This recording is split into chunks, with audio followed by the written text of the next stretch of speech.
welcome to the stream. I see a dream cartographer is already here. Reading rush, she says. Yes, indeed, it is a reading rush.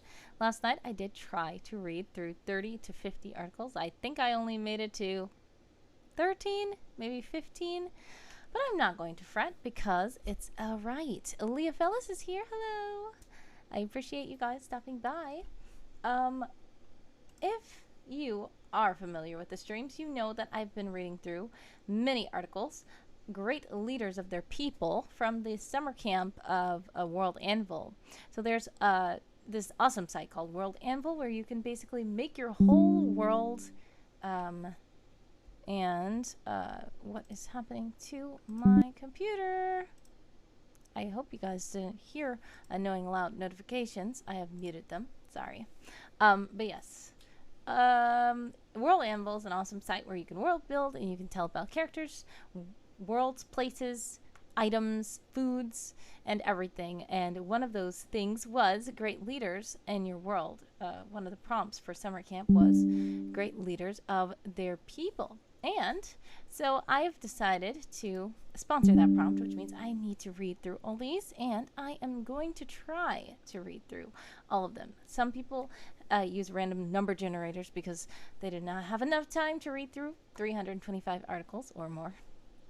But thankfully, this year, I did have the time to go through them.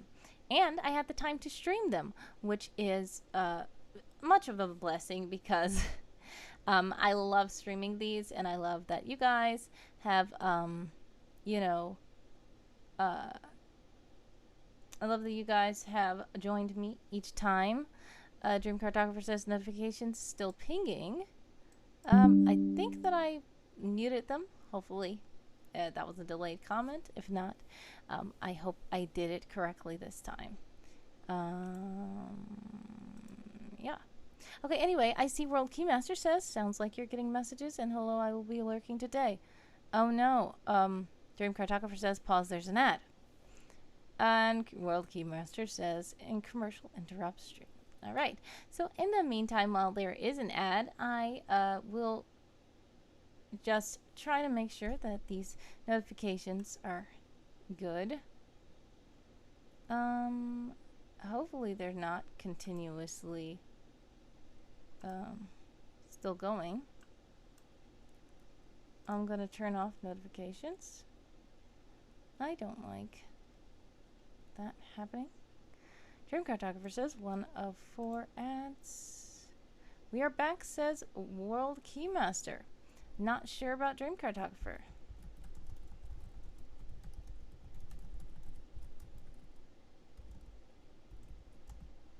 Alright, Dream Cartographer says that the ads are not over for her yet. So, World Keymaster, you are back. I think that I successfully muted the notifications. Hopefully I did. I was like, what is happening? There's lots of loud noise. Dream Cartographer says they're back now. Great, great, great. And Cedar Honda is here. Cheap pizza ad. Too early for nastiness. Yeah, I don't think that ads care about anything. They just think you're going to buy something, and I doubt if anybody's going to buy half of the stuff that they're showing us ads for. But yeah, sorry, and I thank you guys for enduring those ads. Hopefully everybody is back now. And yes, I believe that I did mute the notification successfully. World Keymaster says, okay, might be different lengths of ads then. Twitch is not fair. It really isn't. I think that what I'm going to do then, I'm probably going to make a pause, there's an ad. If you guys notice, the shop has a pause, there's an ad, which Dream Cartographer did redeem. And I think that I'm going to probably make that a standard 5 minutes to make sure that I pause for 5 minutes and start a countdown timer for 5 minutes so that everybody should hopefully be back. I do see on my dashboard, I have the option, which they're not allowing me right now because they're telling me that an ad just ran or is running now. I have the option to add ads that are 30 seconds, 1 minute, 1 minute and 30 seconds, 2 minutes, 2 minutes and 30 seconds, or 3 minutes. So hopefully 3 minutes is the longest an ad can be. If that's not true, that's really messed up. But hopefully, I will still make the thing about pause. There's an ad for 5 minutes to make sure that everybody's back in time for the ad next time, maybe. But yeah, I'm trying to just work with these things. I thought on other streams, if I run an ad myself, then you guys won't get interrupted with ads. Unfortunately, you guys still did. And also, some of you guys, when I ran the ad myself, the ad didn't even show up for you. And then later, it showed you 5 ads, which is very weird. So I'm just working with this. I've recently become affiliate, so I'm thankful to all of you guys for hanging in there and enduring these ads. And unfortunately, I think that even some people who are subscribed are getting ads. Hopefully, that has changed. I don't know if any subscribed agents have been getting ads as of late, because I think last time I did work to fix that, and I don't know if anybody who has subscribed has been back on the stream and watched. And if they are, if any of you guys are subscribed, if anybody's subscribed and are watching right now, please let me know in the chat if you see an ad, because that's not supposed to happen. You're supposed to be ad-free if you are paying for a subscription. So that would be something that if the fix that I tried to implement didn't work, I'm gonna have to reach out to Twitch, because this is very weird and not fair at all. But anyway, I hope that all the ads are done now. Yes, most of you know about World Anvil, and most of you know about the summer camp. And I am going to read through some of these other articles, trying to read a lot of them that authors may not be able to make it to the stream. So I've just been reading them and then just messaging the authors to let them know that I covered it in a stream and let them watch the replay. But if you are live and you are an author of an article and I did not read your article yet, please do redeem a read my article please with 1 wisp. Just 1. Doesn't cost any money really. It's just so that you can be in the queue and I can see your name, and you put your World Anvil username there so I can search you in my spreadsheet and keep track of which ones that I've done. If you are present and you want me to read your article, that is what I ask you to do. If not, it's okay. We still have lots of articles to go through, because there's lots of these people that have given me permission, but I have not read them yet.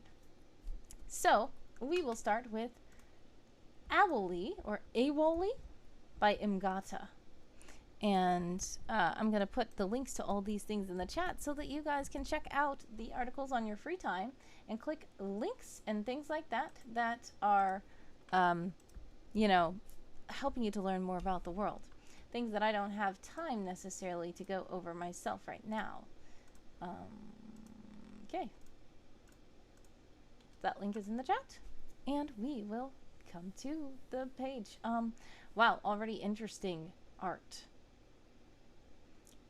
Awolee, or Awolee, Untuteb's leader through the past 13 years. So already I'm not sure how to pronounce it, but we will continue. She weathered the trade and communications decline during the plague years and managed to keep her clan safe. Recently, she oversaw the town's defense during the Planar invasion through Candle River's planar opening. Planar opening.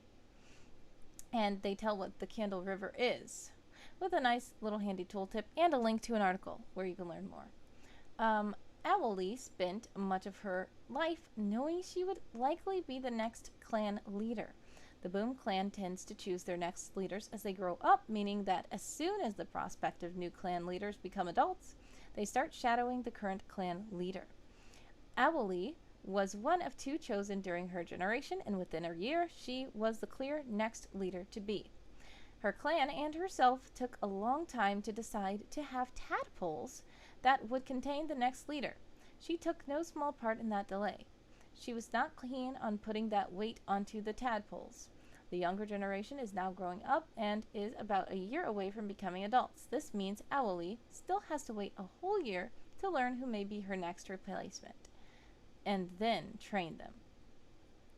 Awolee wants to travel through the Candle River before the current young ones become adults, and she has to train her probable replacement. However, no one in the clan wants her to go. If she were to die, no one would be available to train the next clan leader. So already this is an interesting character. I'm not sure. I'm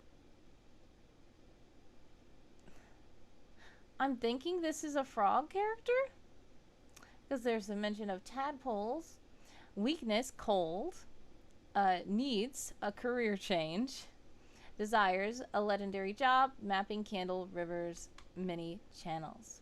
Description, overly suspicious. Verbal mannerism, takes a deep breath before saying anything. Interesting. Awolee has participated in every mating opportunity in her clan. She found immense joy in taking care of the tadpoles, creating and safeguarding the tadpoles' pool, watching them have their first dry feet day. And it says the first day tadpoles get to come out of their safe pond into dry land. It was also something that she was fully able to do while being the clan leader. So obviously it seems that these are some kind of frog characters. We don't have a picture of Awolee. I will say, this article, short to the point, very interesting, makes me want to know more about the world. The world is called 13, which is interesting. A world recovering from a devastating sickness. Interesting.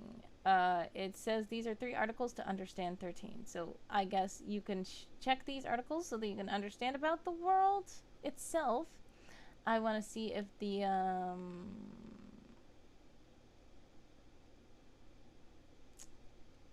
I don't see any credits for this image up here. Let's see. Oh, cover image by Stefan Keller. So yes, there is a credit for it. But this does not depict Awolee, I don't think it does. But yeah, we don't have a description of her. I will say, I like the formatting of the article. Very interesting. It does make me want to know more about the world. And I love this part, that the sidebar is very even with the text. And then there's a full width footer at the bottom, so that it doesn't make the body of the text longer than the sidebar. So I will say that this is a nice format of the article.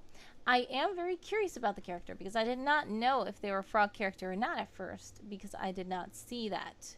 And even if we're not able to put images, we can still have, maybe when it says description, it says overly suspicious, which is interesting, and that is funny and fun to put there.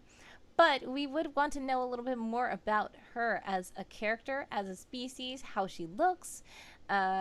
Yeah, so that would just be my suggestion, to put a little bit more about the character, because I can't even imagine how it looks. Is it like a humanoid frog? Is it a regular frog? Is it not a frog? Do they call something else tadpoles? Yeah, I would have to figure out way more about this. And I'm just going to click dry feed day to see. Yes, it looks like a frog thing. Yeah, so Gripply, frog folk. So I think that she's a frog folk. It did not mention that here in the article. So I would suggest please do add that she's a Gripply on this article. Because I did not know what this is. And maybe Untib is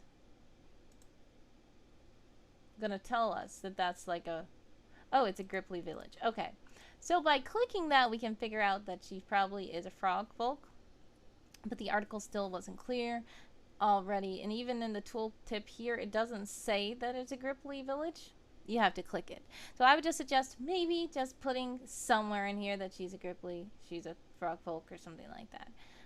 But if not, it's okay. It's a still mysterious article, but it's very informative. It told a story, and it made us very curious and interested in the rest of the world. So thank you so much again, MGatta, for sharing that article. Once again, if you are just joining us, please do speak up and let me know if you would like me to read your article. Because the reason why I'm just reading through these other articles is because these authors said that they were not going to be able to make it in person. I mean, not in person, but virtually. They were not going to be able to make it live, so I'm going to send them the replay of this stream. But if you are lurking in the shadows and you have an article that I have not read yet, please do let me know by redeeming a Read My Article Please, so that I can skip to your article while you are present and available and ready to watch. Sarastro. is the next character by Mezzopatricia. And I have linked that in the chat so that you can check out the other links and things like that on your own time. Sarastro is a human prophet and theologian.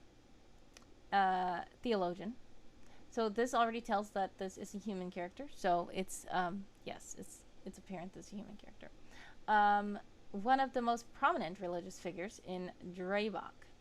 Originally a priest and later bishop of the rapidly dying fundamentalist church of Osiris, he founded the Order of Sarastro on the 9th of April, Y1061. He has acted as its leader since its inception, building a thriving religion with over 10,000 followers out of the ashes of a near-forgotten sect.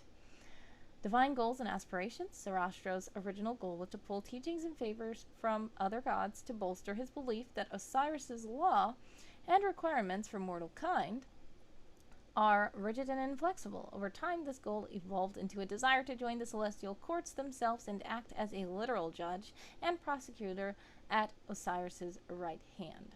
Sarastro was born in a small village somewhere in the central duchy of Travakh. Little is known about his family or early life. Any references to his original family name, if he had one, have been carefully purged from any record. Sarastro arrived at a dwindling monastery of fundamentalist Osiris followers in the small town of Brugelhelland. I like how there's links to a lot of these things that they're mentioning because we are not familiar with the world, and it's great to go and explore more things and learn more about it. Sometime in his early to mid-teens, he ascended quickly through his studies, achieved priesthood at the age of 16, and became the head bishop of the monastery at age 23 upon the previous bishop's mysterious and untimely death. Interesting. Sarastro founded the Order of Sarastro on 9th of April, Y1061, by combining the basic tenets of fundamentalist Osirianism with reification of the litigation of flames and the gods who most assisted Osiris, including Isis and Gilgamesh and Enkidu. In the 50 years since its founding, the order has become the fastest growing religious sect in Balkantas and gained particular favor with the Emperor of Valnurum. Practically, in the entire town of Brugelhelland follows the doctrines of the order, making it a primarily religious settlement. So then it tells about the morality and philosophy of the Order of Sarastro. It closely reflects all of Sarastro's publicly held viewpoints and philosophies. He beckons followers to follow the glorious way, a particular set of guidelines for living. The 7 tenets of the glorious way can be summarized as purity, counsel, protection, recourse, doctrine, antiquity, mysticism. I can go into them more, but I'm unfortunately have to skim through some of these because I have a lot to go through. We will see that the divine classification is prophet. It tells the current location, species, ethnicity, the church cult that he is over, high prophet of the grave, leader of the glorious path, currently 78 years old.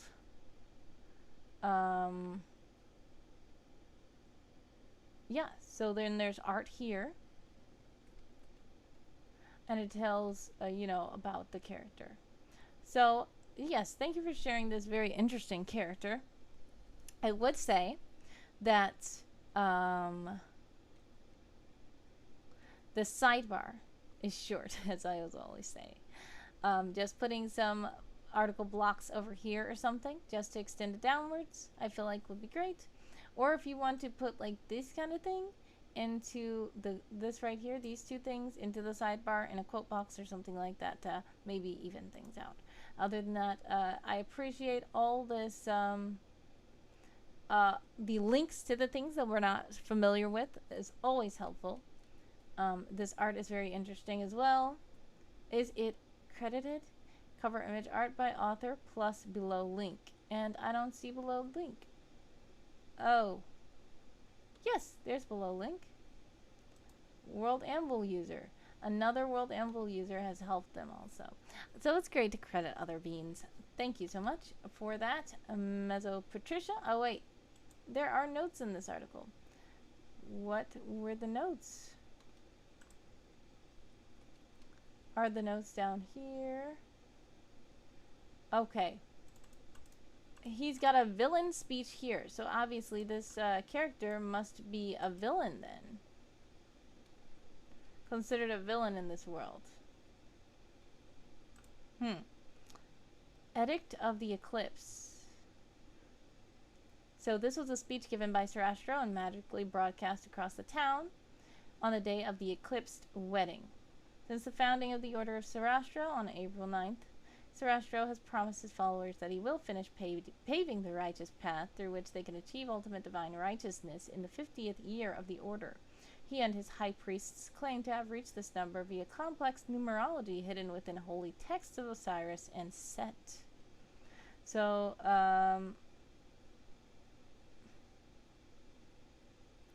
this is interesting, and it's a whole article about I guess his speech, and I see that it was called a villain speech, which means this character must be considered a villain in the world. Let's see. It says a little extra fun context for you and your audience. He's originally a character from the opera The Magic Flute. In the opera, he's technically framed as the protagonist, but no, he's absolutely not. So clearly, Mezzopatricia does not agree with this character, but they have based the character on him and have framed him as a villain in their world. So thank you for sharing this article and interesting lore as well and inspiration. So if you guys want to see the villain speech, I can't read the whole thing on stream, but you can go to the comments of the article that I've linked, and then you can go see that villain speech. Dream Cartographer says, so you can add documents from within the world in articles. Interesting. Yes. So yeah, we're just going to go back to that just so that I have this here.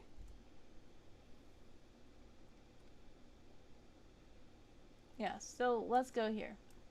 So there's an article template called document.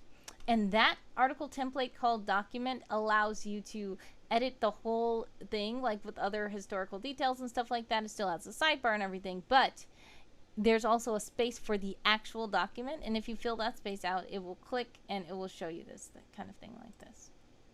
So I will show you an example in my own world. What is it? Let me see. Document. It was in last summer camp, I think.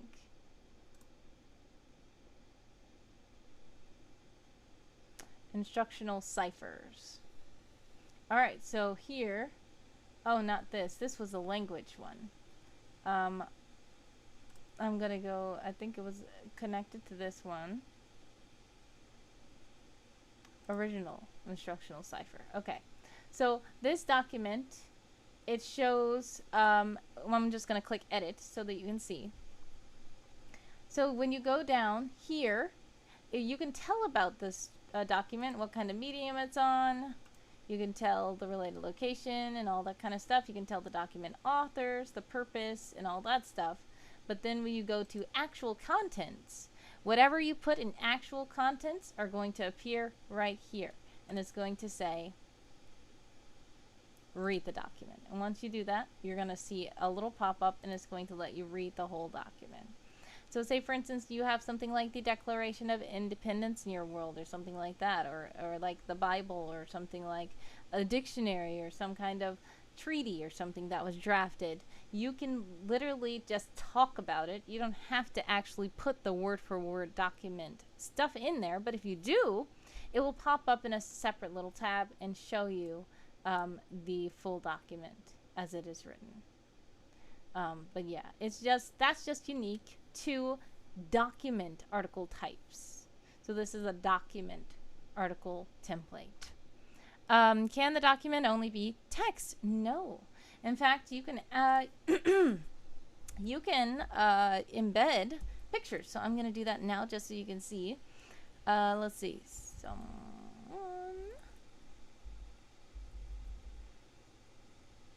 All right. I'm just going to click one of these random pictures. And now when I go back to the document, just like you would embed any kind of document in World Anvil any other time, like on the page, like how this is, you can click read the document, and you will see the picture there. So if you want it to be like a comic book in a world, you can literally say the comic book of whatever blah blah dinosaurs, and then you can say read the comic, and then when you do it, you can literally not have any words here. You can just have all your little comic strips, all the little whatever you want. If it's a picture book, you can put that also. Oh, audio, actually, says Dream Cartographer. Yes, I believe you can do that also. Let me see. Before I lie, what kind of audio would you want to embed? There are links to YouTube videos that I've done before. Let's see. And then there's what? Spotify. There's SoundCloud. Let's see.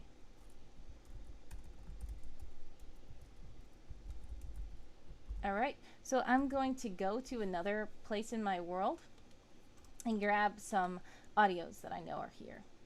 So SoundCloud is right here. I know this one. He claims he doesn't want to hear more on SoundCloud. And then we just click, oh no. I don't want to install anything. Okay. Click, oh, not share. Copy link, copy link. So we're going to just put that here, the SoundCloud link. So when you want to embed a sound, you can click the link to the SoundCloud song that you want, and then you can put it right there. And then there's also, let's see, a YouTube video. Let's just use this up here. Copy video URL, and then just paste it in here. And we're going to try and see if both of these things work inside of the document. So yep, when you click read document, yes, the whole YouTube video is embedded. In order for this to work, you're gonna have to... Then there's also this. He claims he doesn't want a partner. I can't personally hear it, probably because I just muted my computer. Alright, let's see. Dream Cartographer says, jump scare commander now? Oh man, he's not as jump scary though. Man, did you guys actually hear it? Because I didn't hear it. Maybe because I muted my computer. I shouldn't have muted my computer. I should have just muted the notifications. Did you hear that? Sorry if you heard a weird noise. I'm just trying to make sure I can hear things. I'm like, I cannot hear anything. So let's fix this article back the way it was. Thankfully, this is not a summer camp article, so it's not a problem that I'm editing it. It was actually for last summer camp. But yeah. That is basically it. And sorry, we just went on a whole tangent, but those were good, valid questions, Dream Cartographer. And of course, yes, you can put like the SoundCloud sound above the document if it's and there is an option for the document to be considered an audio document. So yeah, you can do that because in that document template, there are lots of choices. All right, we can just go one more time. Sorry, I'm going on such a tangent here. But types of documents. It can say journal, letter, it can say manuscript, it can say other. And some of these are records, text. And then there was something that was actually like digital. Never mind, not up there, probably down here, medium. Yes, analog recording, audio. So of course, if you want to put that audio in there, if the document doesn't have any words, you can just embed that. And then you can even have words also to supplement it as like a transcription. for people who may not want to hear or may not be able to hear. They can still read what the document is about. But there's all these kinds of mediums and all these kinds of things. It says even clay is an option. So if it's something, a picture of a clay thing, you can go ahead and do that. So it's fun and awesome how flexible World Anvil is with these kinds of prompts. Next we have Aldara, or Aldara, the Dream Eater by Qurilion. Once again, if you are in the chat and you have written an article about a great leader of their people and you would like me to read that article for you, please do enter the chat and let me know about that by redeeming a read my article please with 1 wisp, and then I will go to your article while you were here to watch. Ooh, interesting art already. Aldara, the Dream Eater. You can't say nobody knows what's there and do not expect me to go look. And that is Aldara the Kaya. And there's a tooltip and a link to a page that tells us what Kayas are. Explorers and adventurers. The title of Kaya goes to those that seek the path and find things in the darkness. I think that's an unnecessary S at the end of seeks, but that's all good. I love tooltips, and I love how that was an informative little section. Also, wow, this is an interesting article already. The layout is nice. The sidebar cuts off here, but then there's a full width footer across the bottom so that it doesn't extend the page down way past the sidebar. So that's a great thing to make it where it doesn't look like there's just a big naked spot there. That's just one of my peeves. Like I said, some people don't want the sidebar to be the same length of the other article, but it's okay. Yeah. So once a local Kaya of little renown or importance, Aldara has emerged through terrible trials as one of the heroes, Patala and First Dream Eater, a cheerful, energetic soul who came to Patala in search for adventure and glory. Aldara found it, and the costs have been heavy. The cost has been heavy. During the Plague of Dreams, she organized an end to the civil war that threatened to raze the city, then plunged into the collective nightmares to battle the Shrikes who haunted the city. These deeds earned her great renown, something she still isn't entirely sure how to handle, with the swelling pride kept in check by the great cost in lives. So interesting character already. There's links to what Plague of Dreams is, what Dreams Eaters are, and it's very interesting world building here, and I like how there's links to things that we don't know about. Patala the Descent, a recently discovered region of the inner shell. Patala is a cavernous realm of great canyon-like tunnels and abyssal descents into further darkness. Like countless others, Aldara sought to find a future here with dreams of great discoveries and thrilling adventures. While she has found both, neither has lived up to her more cheerful dreams. And you can read more about Patala, which is great. That there's so many links to things that we don't know about. This is such an interesting article. Dream Cartographer says, ooh, Mid-Journey MC Escher Caves. Yes, this is very interesting. I see that there are caves by Mid-Journey, and the art is properly credited. This is also by Mid-Journey. Very interesting art. And if you guys don't know, Mid-Journey is an AI software, so these are interesting all the time to see Mid-Journey creations. Aldara is Kayatani, and they tell what Kayatani are, which is a little bit different from Kaya. A scout, tracker, and survivor. Though she had yet to find a team to lend her skill to, they were more than adequate to provide a living wage. So they're telling that she was originally from Haroeri, greatest city in the deep. Come here and find your fortune, which is quite an ad.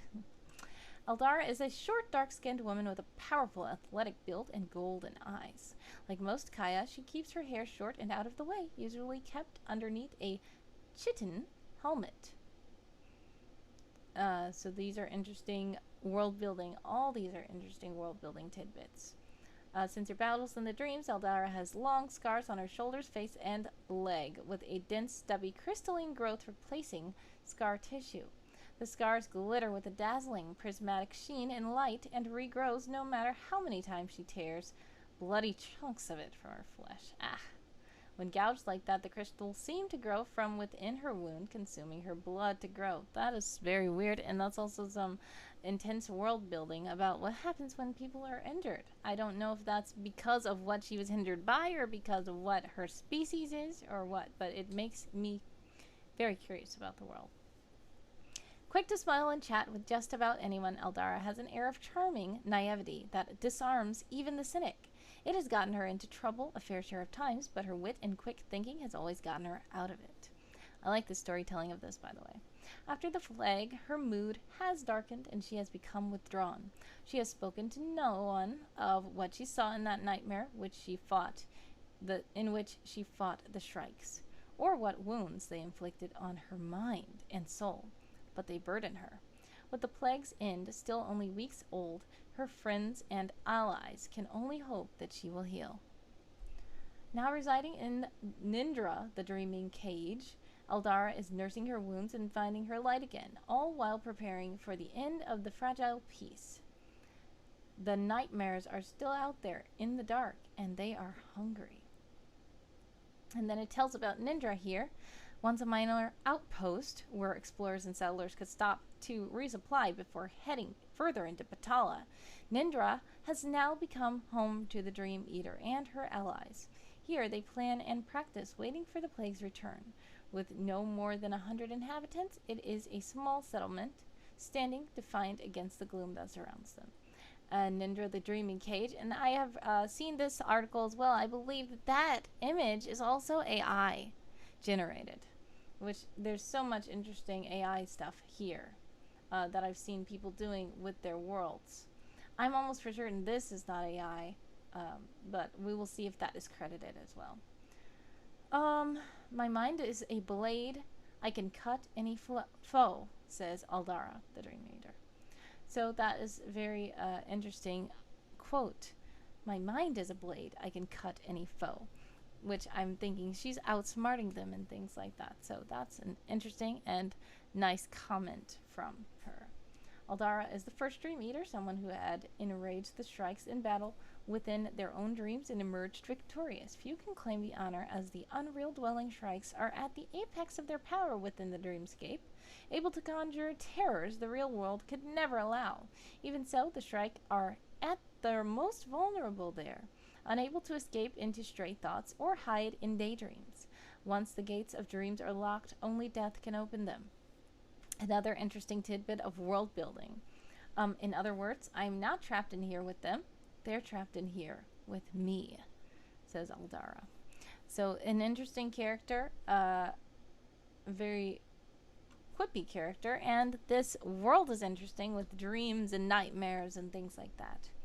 To be a Dream Eater demands a mix of courage, imagination, and willpower. In Nindra, Aldara helps train those who try to replicate her feat, preparing them for the next plague. In moments of weakness, Aldara admits to a tinge of petty jealousy to hear others called by the title she suffered so much to earn, a flaw she fears the Shrikes will come to exploit. Though there are few, Aldara is still the first among them, wielding her will like a blade and her hopes like armor. Once again, poetic wording and writing. Despite her hesitation and fear, she continues to lead and fight, and on good days, her friends say that they see that familiar, playful light returning to her eyes. Known only to the Fearless Five, which there's a link, Aldara may have little time to heal. Nightmares are gathering in the dark, and all they do might still prove inadequate to stop them. Together with the Five, Aldara has begun to trace a place deep within Patala where they hope to find the key to salvation, the greatest and last work of the doomed folk who once called Patala home. And there's some article blocks to other articles, and there is an interesting art by Hanhula, which we read their article yesterday, by Hanhula using Midjourney. So once again, this is an interesting article by Qurilion. Interesting art. Did we see if it was credited the world cover? I'm thinking this is world cover. Cover image by Darkest Dungeon. Yes, it is credited. All right, so once again, yes, thank you to Qurilion for sharing that interesting article. Vesemasti is here. Hello, hello. Next we have Haroeri, the First Emperor by ClarissaGosling.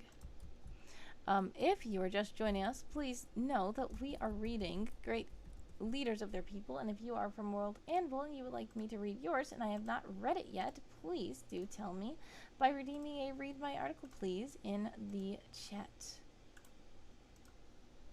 Dream Cartographer says article was fascinating. Fascinating world. Fantastic. Yes, that was very fascinating.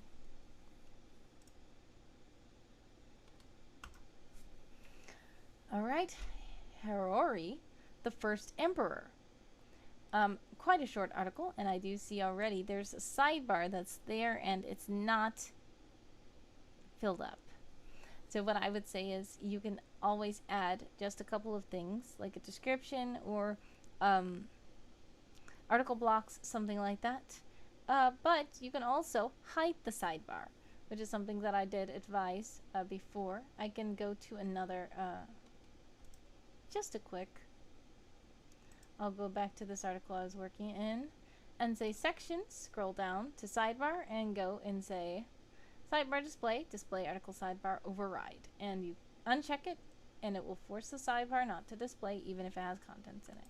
As we see, this does not have contents in it. So we can hide that. Or you can keep it there, doesn't matter. That's just a personal preference of mine that either the sidebar should be filled up to be at length with the text, or it can be gone. But with it gone, it's going to feel like a word wall, so you might want to break up the text with some pictures or some quotes or something, but it does have these headers, which is good. Anyways, let's read. The Empire of Phoenicia, and there's a link to what Phoenicia is, formed out of the mass of warring tribes in the hollow expanse. This was a fertile area surrounded by more hostile areas, so it was fought over by each of the tribes living there, each wanting to control the area and the resources. Haroeri, I'm not sure how to pronounce, was the eldest son of one of the tribal leaders. He realized that his father's obsession, along with that of all the other tribal elders, it says eladers, I think it might be elders, I don't know if that's a spelling error, was going to lead to the destruction of all of them. He invited the eldest sons of the other tribes to meet him in the Szane grotto, and that's bolded, so I figured there's an article for it, and it's not done yet, that's fine. A holy cave under the mountains to the north of the hollow expanse. There they followed the traditions to honor their ancestors before all sitting around to discuss how they could work together to bring peace to the area. Unbeknownst to them, this was the hereditary rebirth place of the Radiant Phoenix, which there's a bold there, and I figured there's an article that's not yet done. We would like to know more. During their discussions, the Phoenix flew in through the volcano, settling in the grotto to initiate her flames. At the height of the fire, Haroeri was struck by one of the bursts of lightning emitted during the death and rebirth of the bird. This traveled from him round the circle of the other men in attendance. Through this, they were granted the ability to control powers through the use of crystals, and that's another bold. Haroeri is the first hit. As the first hit was granted the strongest powers, and the ability got weaker as they passed to those seated further away from him.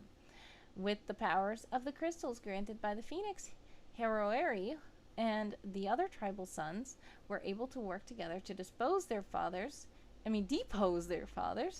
and stop the fighting. No one wanted to stand against such powers which they'd never seen before. Haroeri was treated as a god, come to earth, and granted every wish he could make. Those tribes who accepted Haroeri first, without struggling against him, were granted the right to keep their names and form a new family within his empire, while the other tribes, who continued to fight for themselves until the end, were designated as servants to the others. Founding Phoenicia. Haroeri was determined to build an empire to rival any others across the world. As such, he laid down the rules for interactions between the different tribes or families and began building the city of Phoenixia to house the center of his government. Dream Cartographer says this story is also super interesting. It really is. And there's a lot of world building involved in this story. It wasn't just telling about this main character. It was telling about the world, and it made us very curious. There is a link to Phoenixia. But we would also like to know more about these things, and I know that you know that because that's why these are all bolded, and I think that that means that there's probably all draft articles that we cannot get to yet. But when you do finish those, that would be great to also link those in the sidebar, maybe link some article blocks. We don't know exactly how he looks. We would like to maybe have a description, maybe hair color, eye color, skin color, or something. If he doesn't have hair, I don't know. How tall he is, I don't know. We could put that in the sidebar maybe to help fill it up. A description of him. If we don't have a picture, it's okay. We can still use words to describe him because we don't know how to imagine him. But still, it's fine. This told a great story that was very interesting, and thank you so much for sharing that. That was very nice to read. It gave a lot of information without giving too much information. It still kept us very curious, and we would love to know more about a lot of those things. Next, we have Szane Coręng by Damparo. And once again, if you are lurking and you would like me to read your article, please do redeem a read my article, please, in the chat, or just shout your name out in the chat so that I can know what your world and full username is, and I can go to your article. Already interesting art. NYS, the old Canva. It's probably Nis. I don't know. That's the name of the world. Nis? Not sure how to pronounce it. But yes, interesting world. I like that cover art. Let's see. It's by Damparo. Oh, maybe that wasn't the cover art credits. I see a little signature there. So it's by somebody. Let's see. Oh, cover image logo by Fabrizio Fioretti. So, yes, thank you for crediting that. That's some interesting art. Yes, it says Szane Coręng. I still don't know how to pronounce that, unfortunately. Let's see. There's no pronunciation key to this. So yeah, anyway. Sore? It's a C, but maybe it's Sore. I don't know. Anyway, thank you for at least having a pronunciation there, because it's already hard to pronounce it, but unfortunately I'm not sure how to pronounce that either. So if I butcher it, sorry. Lord of the Army. Szane is the current leader of the Swan's army in Rajgrazg, which I'm still not sure how to pronounce some of these, but I like how there's tooltips and links to other things so that we can learn more about them. He would be a ruthless criminal in the Dark Lands if there were justice and laws. Oh, so that means he must be a villain type character. Rumor has it he leads the army from Rimnava's law house. He reorganized the army and weaved tighter relations with the Shadow Court, the most recent being an agreement to trade black salt. Not much about him is known, but many legends envelop its person. For instance, many think he is an Awolee, which is a Darklands sorcerer, looked at with suspicion and fear, but necessary for survival. A great little tooltip and a link to an article to learn more about those. Specifically, Iskat, which there is a bold, so I figure that there's probably an article that's not yet done. It's okay. The legendary first Grand Rune Master, and there's a link to that. Only a few outside his immediate subordinates ever saw Szane and walked back alive to describe him. However, different descriptions of him circulated in the cities, sometimes with conflicting details. Some claim he's a changeling demon, able to modify his appearance either with spells or by nature. The fact that descriptions don't even agree about his race corroborates this hypothesis. However, most people who support this idea tag it with the conclusion that he might be everywhere, observing everyone's move to find who opposes his reign of terror and to act against them. The idea that the leader walks among ordinary people to look around seems insane to many, and the changeling hypothesis didn't catch on. Most descriptions agree about the fact that Szane is a male. Some claim he is a Nograzian elf, others a human or avian. What seems sure is that he wears a mask over his eyes and nose which resembles a bird's beak. It would be the visor of his helmet, an ornate black leather cap. Long sleek hairs fall from the helmet onto the feather mantle he wears on his shoulders. Again, people report different details about it, but most agree it's made of bird black feathers, possibly swans, which would make sense in the context of his role. As for the clothing, he wears an unremarkable gray robe, and with long, large sleeves. As for his figure, witnesses say he's of unusual height and has pale skin. According to some recounts, he owns a wooden rod that never leaves his hand. Interesting. Supposedly deep black eyes, long black lucid hair, pale skin. Already, this is an interesting article and is told as in a I don't know anything. Like, it's not telling us facts because this is a lore character and not much is known, which is great. I like when there is lore in the world and the character is even described in a questionable manner, like, well, this is what they say. I don't know. Don't ask me. Like, that's a nice touch because it still keeps it very mysterious. It tells us enough information, but it's not like, okay, bypass all the rumors. This is the truth.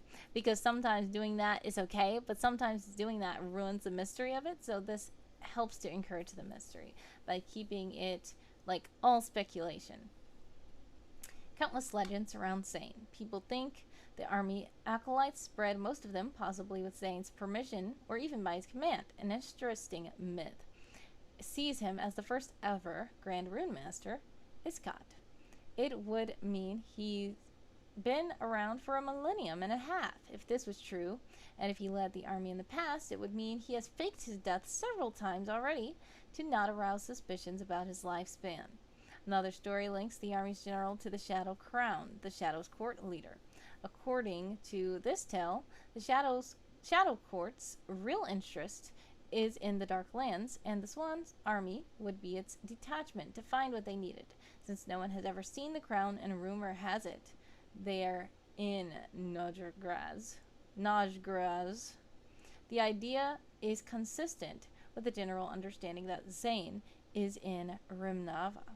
Some people even believe both these stories to be true. That would make Szane, Iskat, and the Shadow Crown all the same incredibly powerful person. Even though all of these stories are fascinating, most people do not believe in them. They think of Szane as a relatively ordinary, although mighty, Alni, who earned his role with the ruthlessness and adoration for the Dark Swan. Under Szane's lead, currently around 20 years, the army grew considerably, both in size and influence. He made arrangements with the Shadow Court to allow Imperial agents to roam the Dark Lands, and in exchange, he got influential political allies and more manpower to achieve his unclear goals. He efficiently reorganized the army to welcome the new adepts and ensure the recruits had places known to be safe. In the chaos of the Dark Lands' competitive fight for survival, he successfully organized a society cooperatively working towards a goal with less backstabbing than in the cities, at least for Nagrazian standards. Stories tell Szane sometimes personally keeps inspiring sermons to followers needing guidance. Many think his attitude shows a new way of living in the Dark Lands, still in a competition for the scarce resources, but in a way aligned with abyssal energies, immoral, obscure, possibly dangerous, but somewhat easier than the life of the average inhabitant. That would be the reason for his success. So interesting, mysterious character, cloaked character we don't know much about. It's okay that we don't have an image because, of course, that is unknown. People have not really seen him. There are slight descriptions and supposedly, meaning that this might not be true, which is great. I love that in world lore of this is a mysterious guy. I don't know about him. You don't know about him. I'm not going to tell you any definite facts about him. I've done a similar thing, kind of like with my main character, Secret Agent Someone. He calls himself Someone, and his article about him does not tell his real name. It only tells what he wants you to know about him. It tells speculations. So that is nice. I like when I see that, because it's like, I read this article and it's like, I still don't know any facts about the guy. But I know about lore, and I know about the tales that are told about him. I know about the myths and the legends about him. So that's the important thing. I appreciate this article, and it's nicely written, and he, like they're saying, it's questionable what kind of morals he even has and stuff like that. So the only thing I would say is just maybe you see there's lots of links, which is great because we want to know more about this world. It seems like a very interesting world and a very interesting character with very interesting lore. If we could put some of these as article blocks in the sidebar, just extend it down to this point so that it's not just like a naked sidebar patch here, that would be desired of me. I know that personally that's a pet peeve of mine, but if you don't want to, you don't have to, but that's just my suggestion. Other than that, I would just say this is a bit hard for me to figure out how to pronounce that. It's not a simple, I mean, the name is already a little bit confusing, and then the pronunciation guide is a little bit also confusing. So it's okay if that's how you want to keep it, but I'm just letting you know, personally, I am confused by that, and I still don't know how to pronounce the character's name using these characters. But if you want to keep it that way, that's good too. I'm just letting you know that personally, I am not able to figure out what that means. But thank you so much again to Damparo for sharing that article. Very interesting article. And Dream Cartographer says, so many great articles today. Yes, there are. And such interesting articles that make us so curious about the rest of the worlds that they are part of. Next we have Maxwell Blayen by Sparky the Second. Sparky the Second. Alright, and we'll see about Maxwell Blayen. If you are a World Anvilite and you have written an article about great leaders of their people and you would like me to read it and I have not read it already, please do use the redeem my article please. Read my article please, so that I can read your article while you are here and present.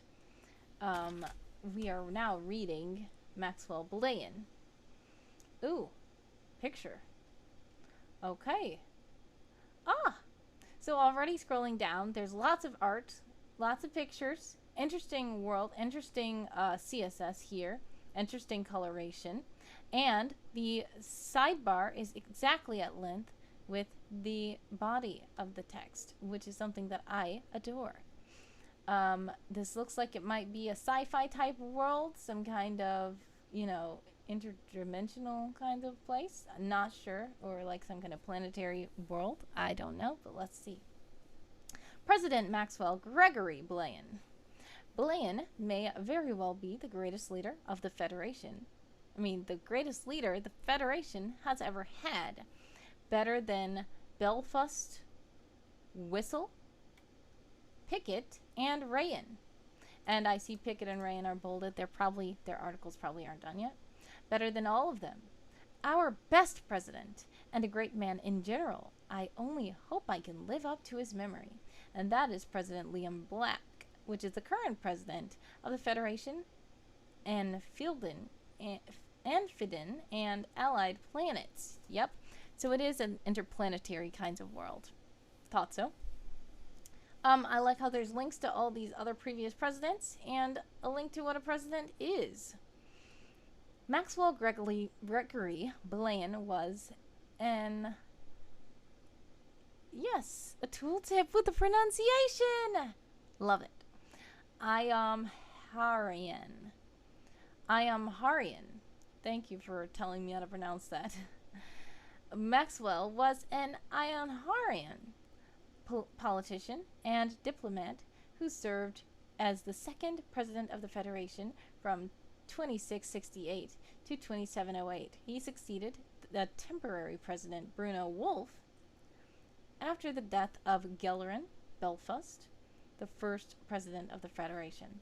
Before his election to president, Blayen served as the Minister of the Interior and State under Gellark Belfast, and before that was the chief Envian delegate to Enfiden and Adiri.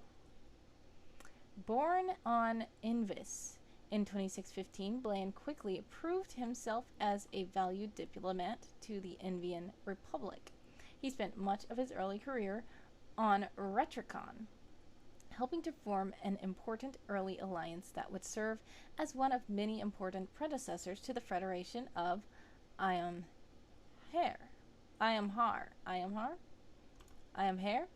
Not sure. And afterwards, the Federation of Enfiden and allied planets. Following his successes on Retricon, Blayen was appointed the Envian Republic's chief diplomatic officer to the republics of Enfiden and Adiri. He became a close friend and trusted ally of Gellark Belfast. Blayen was the first to propose the idea of federation between the planets that made up Iamhar, which initially saw resistance from the other planets in the region, Enfiden and Invis being the exemption. By the end of 2632, Enfiden, Invis, and Retricon had agreed to consider the Federation, forcing many of the weaker planets of Iamhar to also join the Union. In 2634, the Federation of Iamhar was officially founded with Belfast as its head. Blayen was given the role of Secretary of the Interior until 30 years later with the death of Belfast in office. Upon Belfast's death, Bruno Wolf, the deputy president, became the de facto president, although he remained unrecognized by the Federation's congressional body for the majority of his short reign. Wolf resorted mostly to crime to get his way, including blackmail and fraud, which saw his popularity plummet. Alongside coalition of left-wing parties, Blayen led the charge against Wolf, winning a decisive election against him in 2668 Federation presidential election. Blayen would then be sworn in as president, and Wolf would later be arrested by agents of the Federation's federal police force and charged with a variety of offenses. Blayen is often considered one of the most important presidents in Federation history, as he held the title for 5 consecutive terms, overseeing the joining of many sectors to the Federation. He is often even more celebrated than his predecessor in Belfast. A large statue depicting Blayen and a large monument exist in the entryway to the Envian Congressional Assembly on Invis. He's also depicted on some Federation currency. It tells about his diplomatic career on Envian. It tells about him being the Secretary of the Interior. It tells about him being the President of the Federation. Very interesting. So that up there already kind of summarized his whole career, but then we can go in detail to these different places. But of course, as I was saying, I don't necessarily have time to do all that, but I like how the story was summed up here, and if we want to find more information, we can go down to here. I do like the use of these other pictures that are properly credited, image by Arak Socha from Pixbay, on Pixabay, sorry. Hugo Delaney on Unsplash. Very diplomatic, very, patriotic article. This is an interesting picture. I don't see credit for this one. It seems that he is currently deceased. Honorary titles are here. Professions are here. Previously held ranks. He was 113 years old. Born in the Republic of Envis to unassuming parents, died of natural causes at the age of 113, survived by 3 children, 6 grandchildren, and 1 great-grandchild. So great family tree there. We have Mel, short hair, gray, white skin, 6'1". Credit for portrait is at the bottom, says Dream Cartographer. Always having those good eyes, Dream Cartographer. Cover image, flag of Federation. Character portrait image, photo by Renee Rancich on Unsplash. Good eye. Thank you so much again for, pointing that out, Dream Cartographer. Flag of the Federation. And I see that it was made using this flag designer website, which seems cool and interesting. So yeah, interesting article, interesting character, and I like the layout. I like the pictures added. I like the way that the article was presented. I love there's links to different things. There's pronunciation, key. The sidebar is at length with the contents. Just an awesome layout. Awesome article. Thank you so much again for sharing, Sparky the Second. If you are lurking and you would like me to read your article, please do let me know by redeeming a Read My Article Please with 1 wisp. Or just speak up in the chat if you don't know how to do all that on Twitch. I know some people don't know how to do all that kind of stuff. I'm new to Twitch myself. So if you just say something, just say hi in the chat and let me know what your World Anvil username is, and then I will try to get to your article. I did make the redeem a Read My Article Please because there were a lot of people in the chat at once telling me their names. But today is a chill chat. Not many people are here just, screaming and saying, please read my article, read my article. So you can just say it and you don't have to redeem one. But if you would like to redeem it, that would help me because it will appear up in my little queue here, and then I will know to get to your article.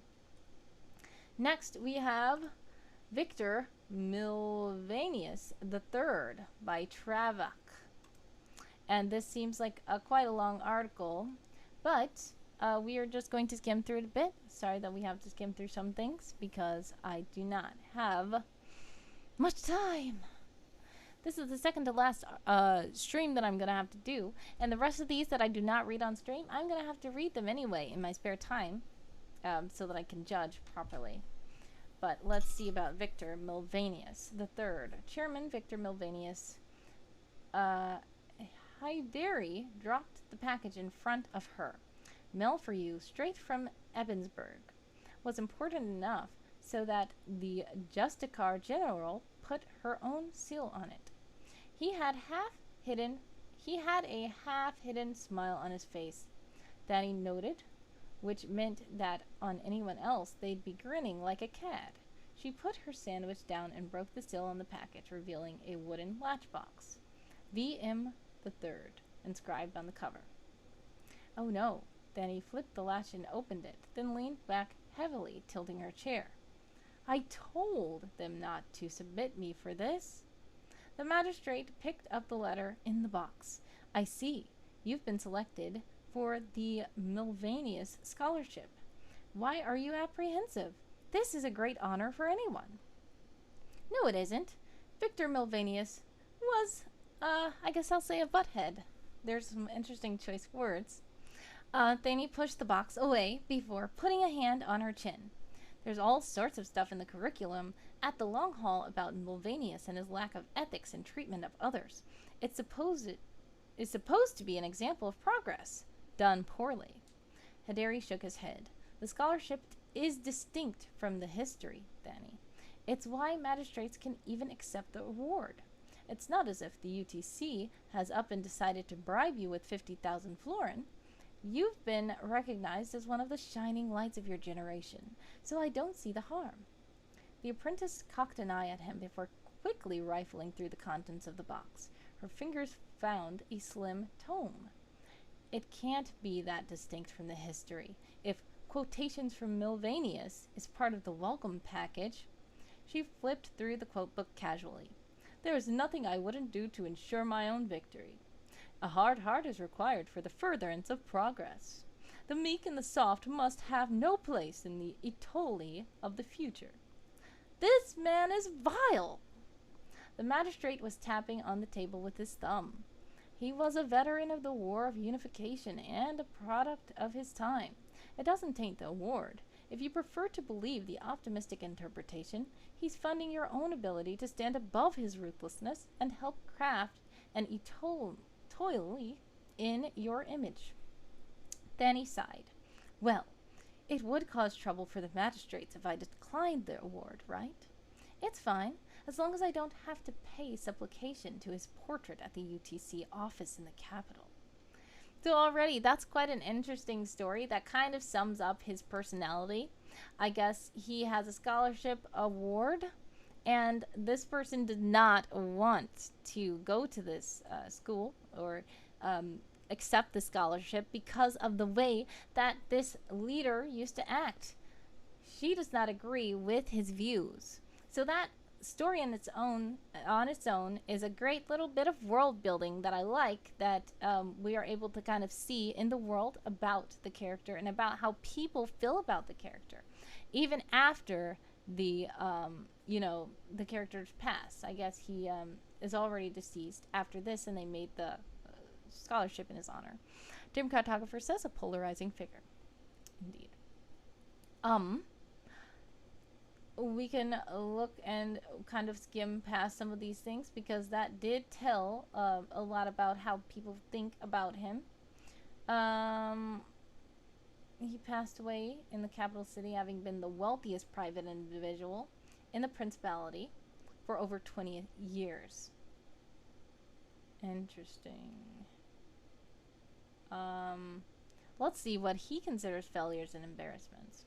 Notably, in the year 647, Milvanius was discovered to be a regular of both the Scarlet Block, as revealed in the Scarlet Journal, there's a link, as well as most frequent patron of Outer Haven, and there's a link to what that is, with rumors that he bankrolled Outer Haven's initial construction. This proved quite scandalous, with his extended divorce from his wife being fodder for the journals. Darker rumors, such as his involvement with the Red Spades Social Club, have never been confirmed.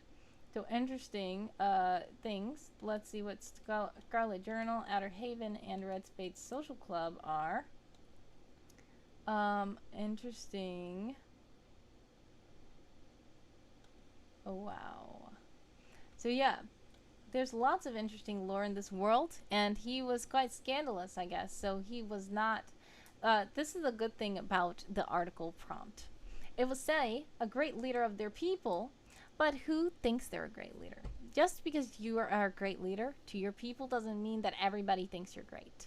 I like that you're exploring that great leader is subjective. And lots of people did look up to him, obviously. But some people didn't like him. Some people thought that his views were outdated. Some people knew that he was kind of a sleazebag. And he would do things that weren't good. People knew that he, you know, had scandals going on and stuff like this. So it says, morality and philosophy. Through his life, Milvanius made no secret of the core principle that guided his actions, his unceasing loyalty to both his lord, the king of Nas, later the first princeps, and the men under his command. The 14th Company Consortium was, in his words, a way for him to provide for the men that fought for and with him for the rest of their lives. To that end, Milvanius brooked no compromise and held no reservations, routinely skirting the boundaries of the law and common decency to ensure that his interests won out at the end of the day. This was, of course, self-serving, and led to a number of discussions with the state whenever his interests collided with that of the principality. After the passing of the first princeps, with whom he was familiar with on personal terms. His fortune on death was estimated to be well over 50,000 million, I don't know, too many zeros, and served as the guarantor of the scholarship named after him. And F, I don't know what kind of currency that is in this world, but yes, he was a rich guy. These things are quotes that she was reading in the book about him, and they are not depicting him in a good light. There's nothing I wouldn't do to ensure my own victory. If my competitors wish to be successful, they would do well to emulate me in this.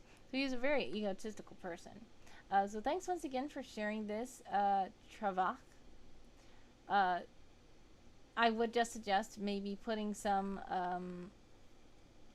article blocks in the sidebar, maybe. We do have a little description of him. Narrow brown eyes, black hair, dark skin, 5'11", 175 pounds. But yeah, if we could put maybe these quotes in their each individual quote boxes or something, that will help to extend the sidebar downwards a bit. Also, this little story, being such a long story, maybe it could be put in a full width header instead, so that it can make this start at the top where this will be, and then we can continue down and it won't be as long. But other than that, that's just a suggestion. Thank you so much again for sharing this. 50 billion, that is probably what it was during Cartographer. Yes, thank you. My eyes. I've been staring at these articles for such a long time. They're nice to read. Yes, they are. But I've been reading them and I'm kind of getting, like, things are getting a blur. But I appreciate you guys for sharing these articles, because it is fun to read them, even though things are becoming a blur. Sorry if I keep on messing things up and saying things wrong, not pronouncing them right, or making some pronunciation errors even with words that are not warranted to have pronunciation errors. But thank you for bearing with me. If I'm sounding annoying, please let me know. Lineos Parmes, born 35 BU, deceased 32 AU, was the king of Ares and later Irwi, famed for his contributions to resolving the Unification War. So this is Lineos Parmes by Ecnemalas.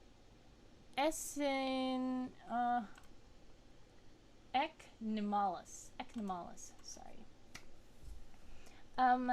Firstborn son of Michael Parmes, 15th king of Ares. He bore most of the signature family traits, such as black eyes, light blonde hair, and short pointed nose. So there is a description of him. I think it means traits, missing an A. As such, he was brought up as the prince's successor to the throne, granting him excellent education and training. From his youngest years, Lineos was attracted to the most to horse riding and fencing, largely neglecting his university teachers. The role of Ares king was not extremely hard due to the geopolitical structure of the country. While it covers half of the continent, it is made of mostly self-governing provinces. The king's central province is simply the largest and the most wealthy, making it a hub for meetings and disputes whenever an outside arbitrator is needed. It is in the king's power to adjudicate territories, taxes, and punishments for criminals whenever someone decided the matter should be brought to his attention, or in cases of crimes impacting the crown's province itself. Those responsibilities are further dampened by an army of advisors ready to take on anything that would unnecessarily take up the king's time. As such, Lineos was not involved in court politics until he was 20, already engaged to his future bride, Alina Wistel, and awaiting his first child. As his father passed away, the prince intended to take his new responsibilities seriously, only to discover that he might just as well not be present at most of the court sessions. He made attempts to increase the purview of the king's rights and responsibilities, but before his reforms could be debated upon, the war with their eastern neighbor, Waya, broke out. The war was the most formative period for Lineos, as it was for the whole continent. He remained on the front lines despite lukewarm support from Ares nobility, fighting to prevent more provinces from being overtaken by the aggressor. He survived an assassination attempt when one of his servants, bribed, tried to stab him in his sleep. A long scar on the side of his neck served as a reminder, which he often chose to purposely exhibit while choosing his clothes and hairstyle. After employing the help of the voice, and there's a link to what that is, and assassination tactics, he hired out his opponent until the peace talks could be reached and the unification was achieved. After the war, Lineos spent most of his time in the capital of Haroeri, resolving the issues emergent from unification for almost 2 decades. In 25 AU, he retired and relinquished the crown to his son Desren before retiring to the countryside and passing away. In 32 AU, Lineos Parmes is seen as a hero, and for a good reason. He elevated the status of the king from a figurehead back to what it once meant, a leader. His statuses, as well as streets and monuments named after him, are common in major Dane cities, to the point of a small cult developing among those praying for conflict resolution. Already we see, though, that this is a good story told. It tells from beginning to end. Interesting character. The sidebar is not there, which I did show you a second ago how to hide the sidebar if there's absolutely nothing in it. But if you want to keep it there, because we know that, that would just be a big word wall if there was nothing else there. We might want to break things up by putting pictures, quote boxes from him maybe, article blocks of the Unification War or in the university, and other things that were mentioned in this article. You can just go right here. And I know that we have a little description of him here. Maybe we could put some more description in the sidebar just to fill it up. But other than that, thank you for sharing this. I did wonder how some of these things were pronounced, but it wasn't too bad. Maybe you can just, on articles, you can just put next to this how it's pronounced. It will appear in parentheses. But yeah, other than that, thank you so much to Ecnemalas for sharing that article. Once again, if you are lurking in the chat and you would like me to read your article, please do comment and let me know your World Anvil username so that I can find it on my spreadsheet. We are reading great leaders of their people from summer camp, this year's summer camp. Next we have Emperor Manfred III by Cobalt Sky.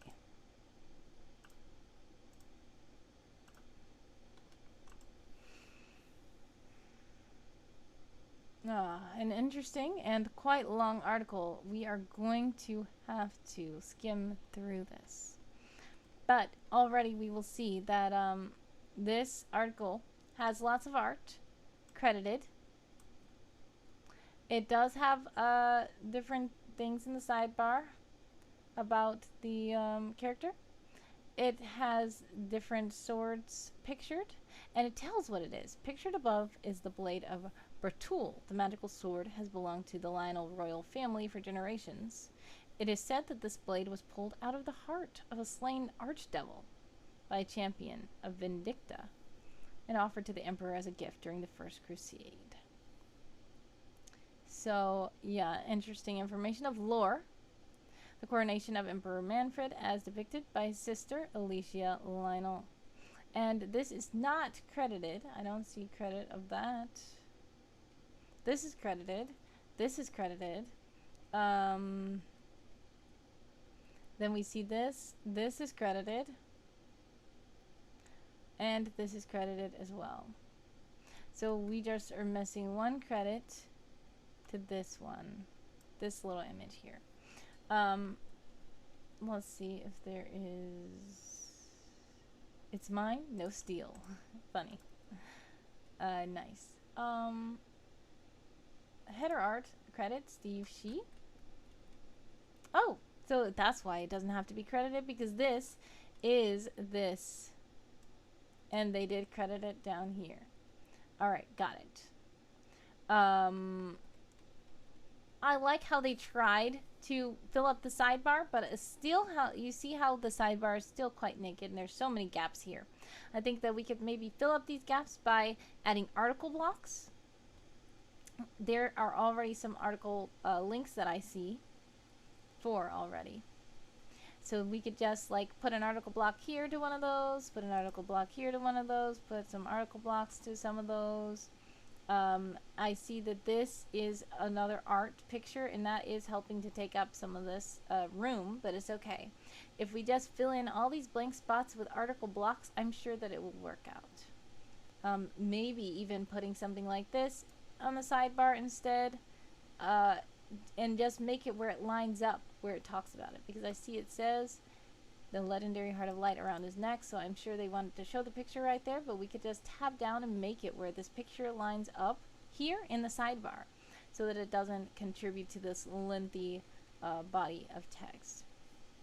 We could even take this and put it in the sidebar if we want to. But I know you're trying to break up some of the words and make it where it's not just, you know, words, it's also pictures.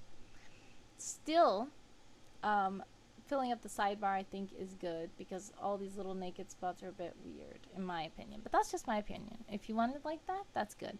Dream Cartographer says, why do the gaps appear between blocks? I assume the blocks would go under each automatically. So here's what they did. They on purpose spaced these down.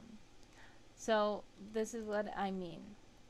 If we go to this article, and sorry to Cobalt Sky for diverging really quick, but if we go to sections and we go to sidebar sections, and I put this image, right? And then I put this image.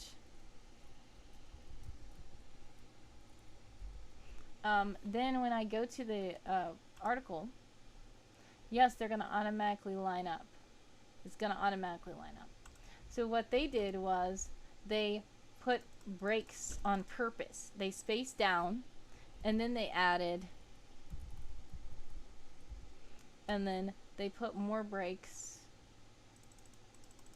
and then they put more breaks, and then they put more images, and then they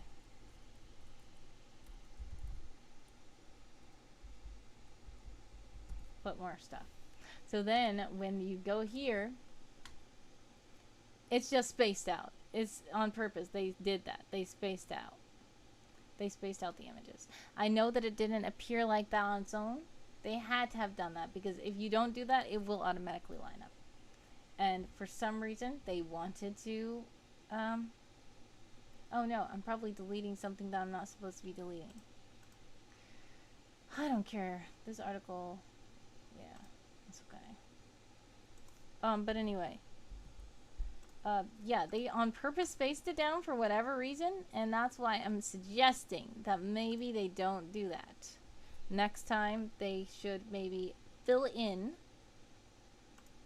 some of those gaps, because having those gaps there makes it look a little more spotty and naked.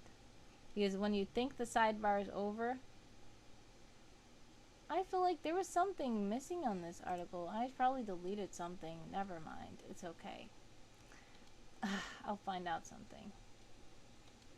But anyway, I would suggest that they fill in these blocks, because this is a little bit weirder than having it all just scrunched at the top and then a big naked thing like here. Because I thought, oh, maybe the sidebar's over. Like from here all the way down here, I thought the sidebar was over. But then, surprise, there's another image. And it's just a bit weird. And then, surprise, another image. And it's just a bit weird. It's just kind of weird. So I think that maybe you should, I think that what they were trying to do was extend it so that the sidebar is not, you know, so small at the top. But the problem is that just makes it look a little bit more sporadic and more like an error, like some images just haven't loaded yet or something like that. So I would suggest to fill that stuff up and make it where the sidebar is less, you know, gappy. Dream Cartographer says, I got a big gap while scrolling down on mobile. Yes, exactly. That's another thing. If you are reading this on mobile, I'm going to show you how it looks. So on mobile, this is what happens. You see how the article is up here? And then you scroll down. The whole thing will come first, and then the sidebar will be at the bottom. If you are on mobile, viewing this on mobile, this is what will happen. So when that happens, as you see, people will scroll down and think, oh, it's over. And then they'll like, oh, nope. Oh, well, that's over. I can turn this off. And it's like, nope, there's another one. Oh, no, I guess it's over. Oh, nope, it's not. And then there's the comments. So that's going to be kind of confusing for people who are watching it on mobile and they do not know that those gaps are there. They might think that the page is just over. Like, they might think that this is it. So that's another reason why I think that the sidebar should be filled up. But yeah, other than that, let's just get into the article a bit. It's quite long. We already talked about some designing issues with it, but it's okay. Emperor Manfred III, the Omni-Paladin, chosen of all gods. Now, I cannot read the whole thing, but I've already made note of all the aesthetics, so I'm gonna just read about the character himself. Emperor Manfred III rose to the imperial throne in the year 500 at 25 years of age after the death of his older brother, Richard IV. At the hands of an unknown extraplanar assailant. Manfred quickly slew the creature, which turned into sludge and evaporated before it could be identified, being the emperor at a time of great strife and political turmoil. Manfred III has become famous for surviving over 500 assassination attempts and duels in his 22 years. Whoa, that's a lot of assassination attempts. 500. Wow. Cedar Hana has contributed 6,000 total to the Twitch Party Challenge. Thank you for contributing. Yes, if you did not know, if you're lurking and you're wondering what to spend all these wisps on that you're earning, there is a Twitch party. And if you contribute to that Twitch party, I will do a random fun stream where I take suggestions from you guys and play some Steam games and stuff like that. This is my first time making a goal, and obviously it seems like the goal is quite big. We've only reached 4% now, and there are 9 days left. Not sure if we're going to reach that goal. But if you want to contribute wisps and you're not using them for anything else, it's great to use them towards this goal so that we can do some fun stuff. Let's see.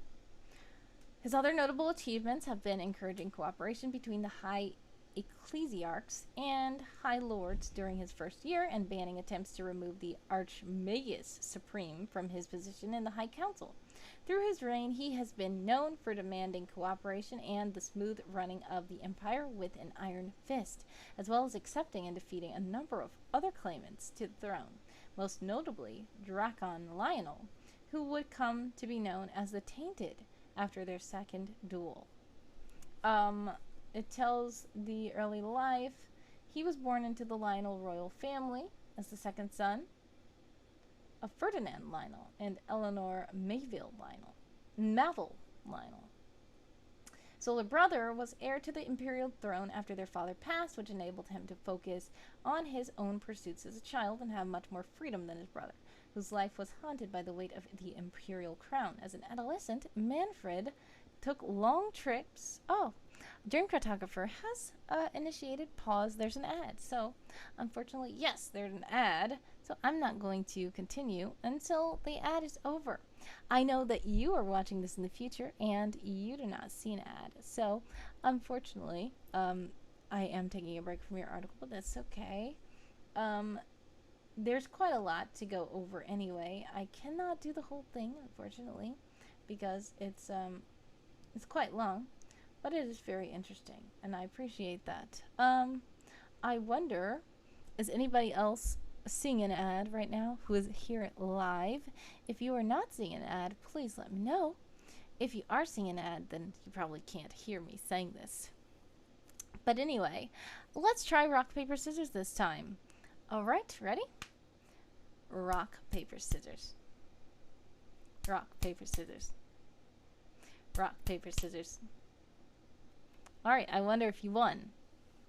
I tried to be unpredictable that time. I don't know. Did you win? Let me know in the comments. Hi, says Dream Cartographer. Is the ad over? Hopefully.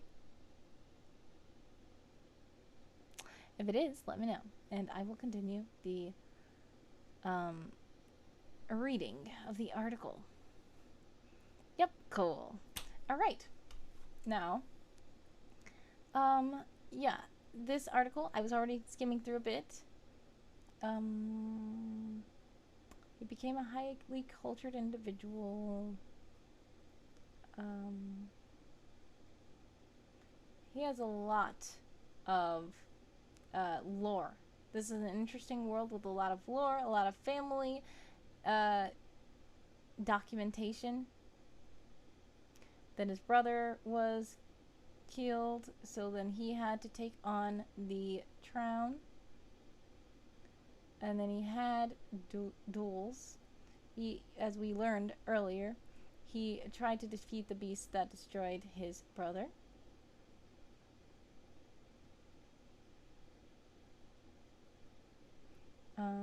Let's see.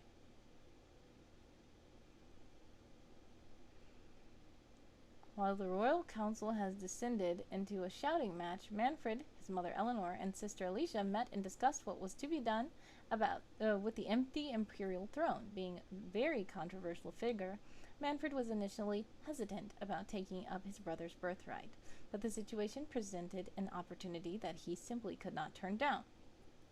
As the two siblings burst into the council room that day, it was clear that history was about to be made. To the shocked members of the High Council, Manfred made his declaration, supported by his sister and mother. Manfred would become the next emperor and take up his brother's position, and the coronation ceremony would remain as it was, to be held in just 60 days. In the slow institutions of the empire, such swift changes are an anathema.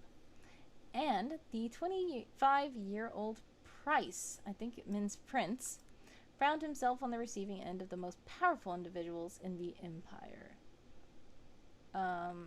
In the coming days, dozens of claimants and challengers to the throne would rise and challenge him to an honor duel. As these claims had to be resolved before the coronation, it was assumed that it would have to be pushed back to make time for the duels. While not something that was done often, this was seen as a necessity by the members of the royal court to stop the upstart prince from taking the title of emperor before politics had time to stop him. Unfortunately for them, Manfred had only one thing to say to the dozens of challengers that populated the throne room. Line yourselves up. 56 official duels were scheduled for that day, one after another. Only 55 days before the coronation, it was assumed that the pressure had gotten to Manfred, and his reign would end before it even begun. Then the rapier of the first challenge hit the ground, and he surrendered. Following were 4 fingers from the hand of an arcanist, who in turn surrendered. As the crowd looked aghast, the line of challengers approaching Manfred became shorter and shorter, as the prince's form remained the same. The blade of Abratul was fast as lightning. His spellcasting form was impeccable, and no opponent lasted more than a few seconds. Most surrendered, except some who would rather die than dishonor their families. Interesting. So he took on 55 people in one day. I'm sure some of them probably started leaving, like, oh man, this guy's too powerful. No, I don't want to duel him anymore.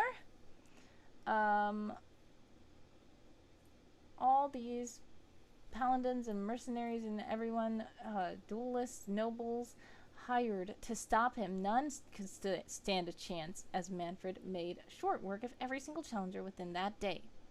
Some chose to rescind their challenges rather than be humiliated, and the fighting continued through the day, with a single break imposed by Alicia for water and food. The final challenger was a man that had come from far, claiming to be the last of a line spawning from a bastard of Gondor, Lionel, the Omnipaladin. A very serious claim that could not be ignored. The man's name, which eventually would become infamous, was Draken Lionel. By this time, Manfred had already proved himself to his audience, so the confidence of Draken was seen as a sign of foolishness. Manfred charged towards his challenger, magically hastening himself to end the duel in a single brilliant strike, but it was met with Draken's metal gauntlet, a weapon not seen before in imperial duels. Draken fought with 2 metal spiked gloves which exuded magic. As the two combatants exchanged blows, Manfred's pace began feeling slower and slower, and Draken's swifter. However, none could draw first blood. In a flash of genius, Manfred dispelled the enchantment around Draken's gauntlets, but for about a second, which gave him back his sapped strength and speed, and he used it to duck and slice upwards, taking off both of Draken's hands and placing the blade on his throat. Draken left humiliated that day, refusing to be healed by the priests of Vitaria that overlooked the duel, and would not be seen again for many years. So both of his gauntlets fell on the ground that day. Whoa, that is something. A lot of duels. It covers his first years, the siege of Eltergrad. There is a picture here. It's not credited, is it? Not sure. I don't see the credits of it. It says the siege of Eltergrad is as captured by many artists in the imperial court displayed currently, I think it means. An N instead of a C in the royal court. So there's all this interesting lore about the battles that he faced and things like that, the titles that he held. Interesting, yes, interesting character and interesting world. A lot of interesting lore to be explored, but as I would say, the takeaway from this is the sidebar is kind of gappy, and I would think maybe we should fill that in. But thank you again to Cobalt Sky for sharing that, and if you'd like to read the full article, please do click the link in the chat, because I do not have time to read all of it right now on stream. Next we have Desren Hergeld by Black Death 90. Desren Hergeld? Yes, and there is a good pronunciation key. Desren Hergeld. Chancellor Desren Bernard Hergeld. Desren was born on Pitra, referred to as the Pit to those who work or worked there, a heavily industrialized world where the Galactic Imperium exploited the mineral richness there with abandon. His parents were minor mining overseers, and he was raised with the expectation that he would follow in their footsteps. However, as he grew up, he started to doubt the methods and manner of galactic industry. He saw some of its greatest excesses even as a child, to include executions of workers who attempted to ask questions or make requests of the nobility that ran the mines. That's messed up. He was 6 years old when the Manifesto of Galactic Peoples was published. And I see this is a document, so that's another example of document. So see on this one, if you're still here, Dream Cartographer, this does not have the actual document that you can click and read, because they did not fill it out. They just kind of made a stub article about the purpose of the document, and told the authors of the document, and it's a digital holographic document. But they can at any time go ahead and fill out that read full document, and if it's holographic digital, they could even embed a YouTube video of like a holograph thing if they want to, or they could put pictures, or they could just go ahead and type it out if they want to. But for now, it is not there. But it's fine. It's still a stub that tells us what this manifesto is about and who wrote it. He was entering his university years when it surged into the intellectual zeitgeist. It put to words the problems he saw when he was growing up on Pitra, and Desren poured himself into the work. He spent years deeply involved with the secret societies that grew up around the manifesto, and eventually became a considerable proponent of progressive changes to imperial policy. By the time the rebellion began, he was a public figure for drastic change, to the point that he had to go into hiding. During this exile, he would publish many papers and gather the support around him, making him a symbol of the rebellion. It made him the ideal choice for Chancellor of the Senate when it was established in Public Order 1.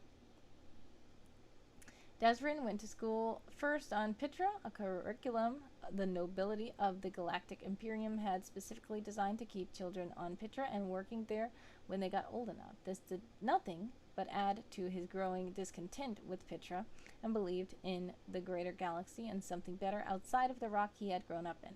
He was eventually accepted into a university on Melis, much to the resistance of his parents. Desren was eventually able to convince them that they would not be able to stop him from leaving with or without their assistance.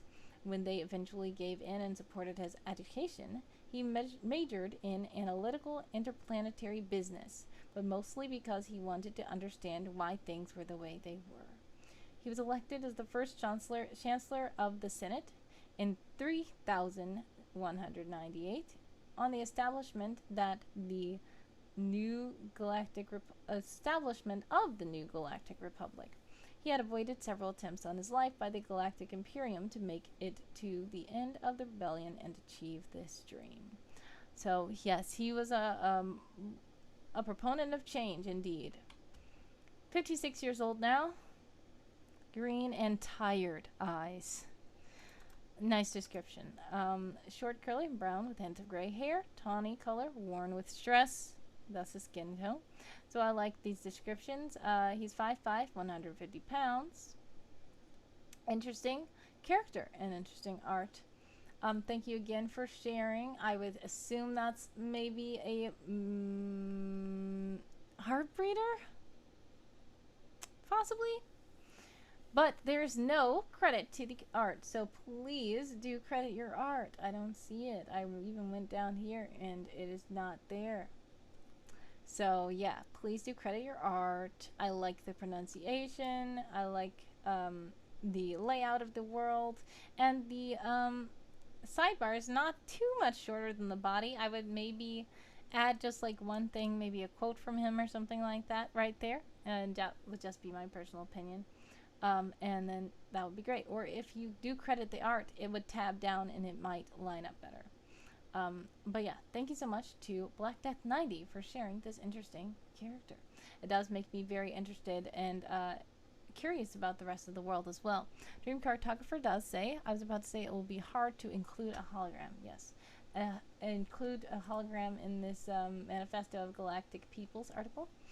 Unless you want to just make a picture that's trying to look like a hologram or whatever. You don't have to. You can even just use words or use audio. Use pictures, use video, whatever you like. But thank you so much again to Black Death 90 for sharing that interesting article. Next we have the Lady Medari, and this is by Typh 39. I'm gonna put the link in the chat. And if you are here and you're lurking and you want me to read your article, please do let me know in the chat. Quite a long article again. I'm probably gonna have to skim through it. The Gilded Lady, Medari I cannot pronounce. No wonder she's just called the Lady Medari, because that's quite a mouthful. For short, Lady Medari is a female ancient gold dragon that had taken control of the city of Azra-Ka from a human known as Sultan Amani Sol in a short yet brutal conflict. Lady Medari has since ruled over the city after she was praised for freeing generations' long tyranny under the Sultanate of Sol. It took some time to appease the dragon to remain. It appears she was nursing a crippling injury at the time, which warmed her up to the fact that we of Azra-Ka accepted her as our new sultan or queen. She unknowingly ended what the Court of Tears has been trying for 5 generations. To us, she is our new goddess. And that is Abu Bakr Haliman of Azra-Ka, the Great Upheaval. So this is one of her followers. Western dragon species, dragon ethnicity, age, ancient. Blue-slitted eyes, pale gold scales, quote, "This is my realm, and I am its ruler. You will have it no other way." Interesting. Very interesting character, seemingly very powerful. Physical condition, pale metallic gold dragon that has radiation burns that tarnished her shimmering scales. Despite being exposed to a nuclear weapon, she never got sick or any form of cancer. It was likely by, thus missing an E, likely, by a stroke of luck possibly avoided when her missing hind leg was properly cared for. These radiation burns have since faded but dulled Medari's proud golden scales to no shimmer, something she's sad about but tries not to worry about. She is missing her right hind leg due to a very severe burn, which was properly amputated during her week-long coma in Travakh. She still has some pain as she moves about, but normally translates it into anger or a booming presence. She, however, does have a personal physician that she keeps company with. Due to her physical limits, has resorted to learning magic. She is still an impressive force physically, however. Her primary prowess is within magical ability. She has many years of training in elemental magic, mostly that of astrological magic. Rarely does she wield it, but those who have seen it say she's a grandmaster level of mage. I believe it's the word "to" is not necessary here, but those who have seen it say, and we don't need a comma here. That's okay. Medari does wear jewelry. She had leg bands and a tiara she wears, as well as some horn rings. She had these gifted to her when she was depressed with recovery, and since wears them to take the attention away from her dulled skills. She proudly, has an unnecessary eye, wears a necklace of Travakh and her flight's emblem. She's a dragon that is known as a tomboy within the dragon community. She was amongst the rare desert dragons of Aquin, a small, almost extinct flight of dragons that are known to be hunted by humans for their scales and fear. She was born of 3 eggs and second hatched. Her siblings' fate are unknown, but she often bullied others when she grew up. Her flight's home was target of a nuclear weapon that had forced her kind out from hiding. When Medari was a young adult, she witnessed the most horrifying thing she could remember in her life. The moment her entire life was flipped upside down? I think it's upside down. And changed forever. It was the Sultanate of Namak and separatist state that had caused everything to change. She calls that part of her life the Great Pain. Very interesting. She found a mate, and she was happy with him. Then humans struck, and it was a despicable war.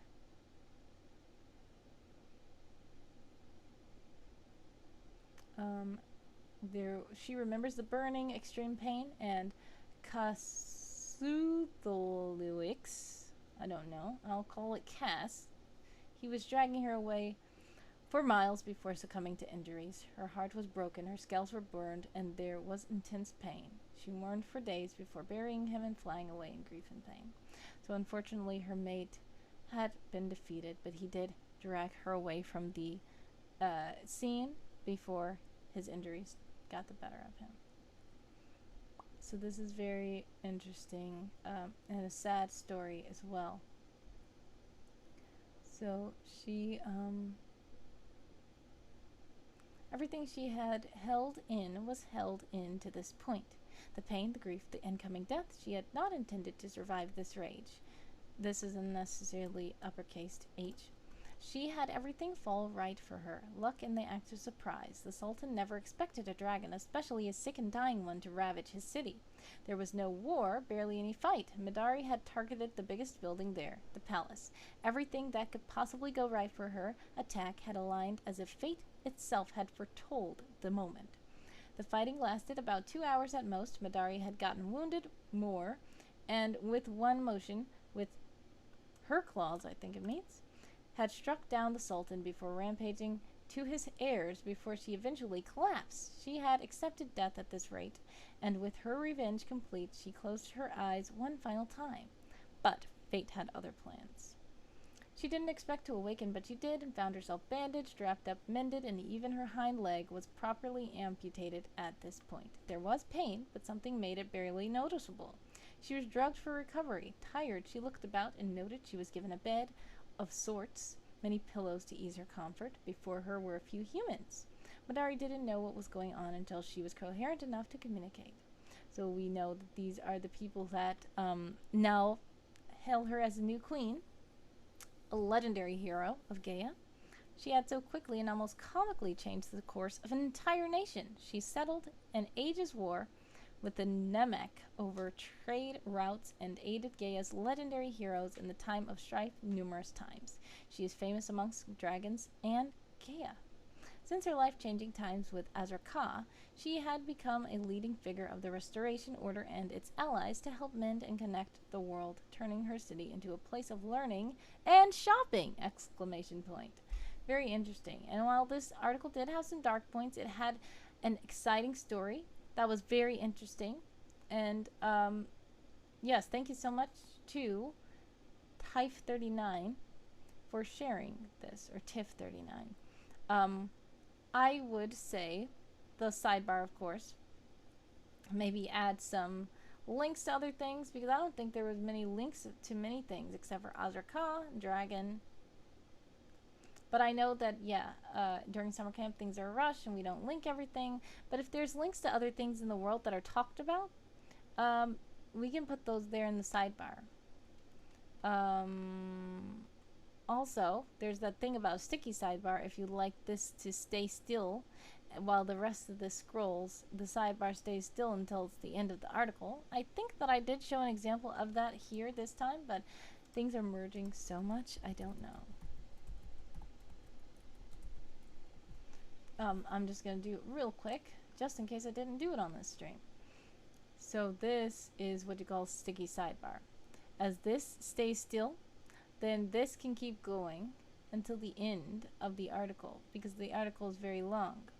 So that is something that is done with CSS. If you do not know how to do it with CSS, or you do not have CSS benefits on your account, it's okay. We could just fill up the sidebar with article blocks, quotes, art, or something like that. But if you don't, it's okay. Thank you for this article. I appreciate it, and this was a very interesting read. Next, Dorapan by hughpierre. And once again, if you are an Ambolite lurking in the shadows and you would like me to read your article, please do tell me, because this this spreadsheet, if you're just going to wait for me to get to it on its own, this spreadsheet has over 325 articles on it. So I would suggest you let me know that you're here instead of expecting to wait for me to cover all of the articles. There's so much on here. Dorapan or Dorapan? I have linked that in the chat. Oh, interesting article. Looks like a mandala thing. AKA Dora. Dorapan is a halfway amalgamated ethereal being. She is shaped like a starfish whose 5 appendages feel lightly around Esubia to anchor itself and as a protective measure. So Esubia, I will see, it looks like is a location. Isle of Esubia. Eusebia. Sorry, I'm transposing all my letters. The initial start is composed of the darker Mycenaeans, who represent the meat of Dorapan. Then the lighter colored Agorans started to become incorporated and materialize as connective webbing between the arms and further moving towards the extremities in layers. So this is an interesting character. Divine classification, EEV scale 91. Lawful good, overseeing Eusebia as from her throne. Red skin covered in rows of blue, green warts, and pinkish purple veins that seem to resemble fire. So this is probably a picture of the character. Interesting. Special abilities, gravity manipulation. Dorapan has gravity projection powers along the many warts on her tentacled limbs. Every warts, I think it's doesn't need the S, has a singular suction pit, which is thought she might divert ranged attacks or distantly crush belligerents. Through its ambivalent mechanism, it is thought that Dora is able to use some combination of dignitas and Mithiel to achieve this effect to an unusual degree. Metal bands accessories. She possesses 5 arms, accompanied with long ribboned bands that spiral in segments halfway up her tentacles. She wears a golden ring at her center with short black sleeves that slide under each of her bands. A long black and gold skirt radiates from her center mass like the rays of a sun, and 5 golden helms with crests of fire crown the end tips of her arms. She mostly acts as an inspirational figurehead for her people when times are untroubled. The nitty-gritty of managing Ashpodel falls to her council. However, during times of crisis, she takes on a despotic role to galvanize all resources that to the state's defense. She is strong-willed and very strict within her city-state. Dora can get a nasty temper when her space is violated or her law is subverted. Nikit Mather is a close personal friend with whom Dorapan displays a motherly affection, issuing advice both of a personal and political nature whenever he asks. Lapelwids, while friendly and cordial with the diarchies of T and Tai, Ceres of Ta has been noted to display a one-sided nervousness towards Dorapan. Motherly. Dorapan is very calm and caring. She is extremely protective of her citizenry and frequently displays kind and nurturing affection to outsiders. I think it needs an S. Even to those who rule other parts of the Crescent. As a consequence, many popularly view her as a wise sage-like figure and valued counselor. Interesting character. Psychedelic Starfish by Ilian Becker, not sure, but the art is credited. Interesting character. Yeah, this makes me very curious about the world. Dream Cartographer says super fascinating. Yes, the character is super fascinating. I would suggest also, I see that there's lots of article blocks embedded in the article to break things up. Really nice. Maybe put some more of them in the sidebar, or use the sidebar to tell like an instance about the character, or tell some quotes about the character, or something like that, just to even things out a bit. It's not too long. But yeah, other than that, very interesting character. There are some descriptions of it.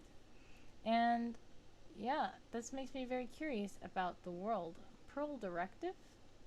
Interesting. So thank you again to hughpierre for sharing that article.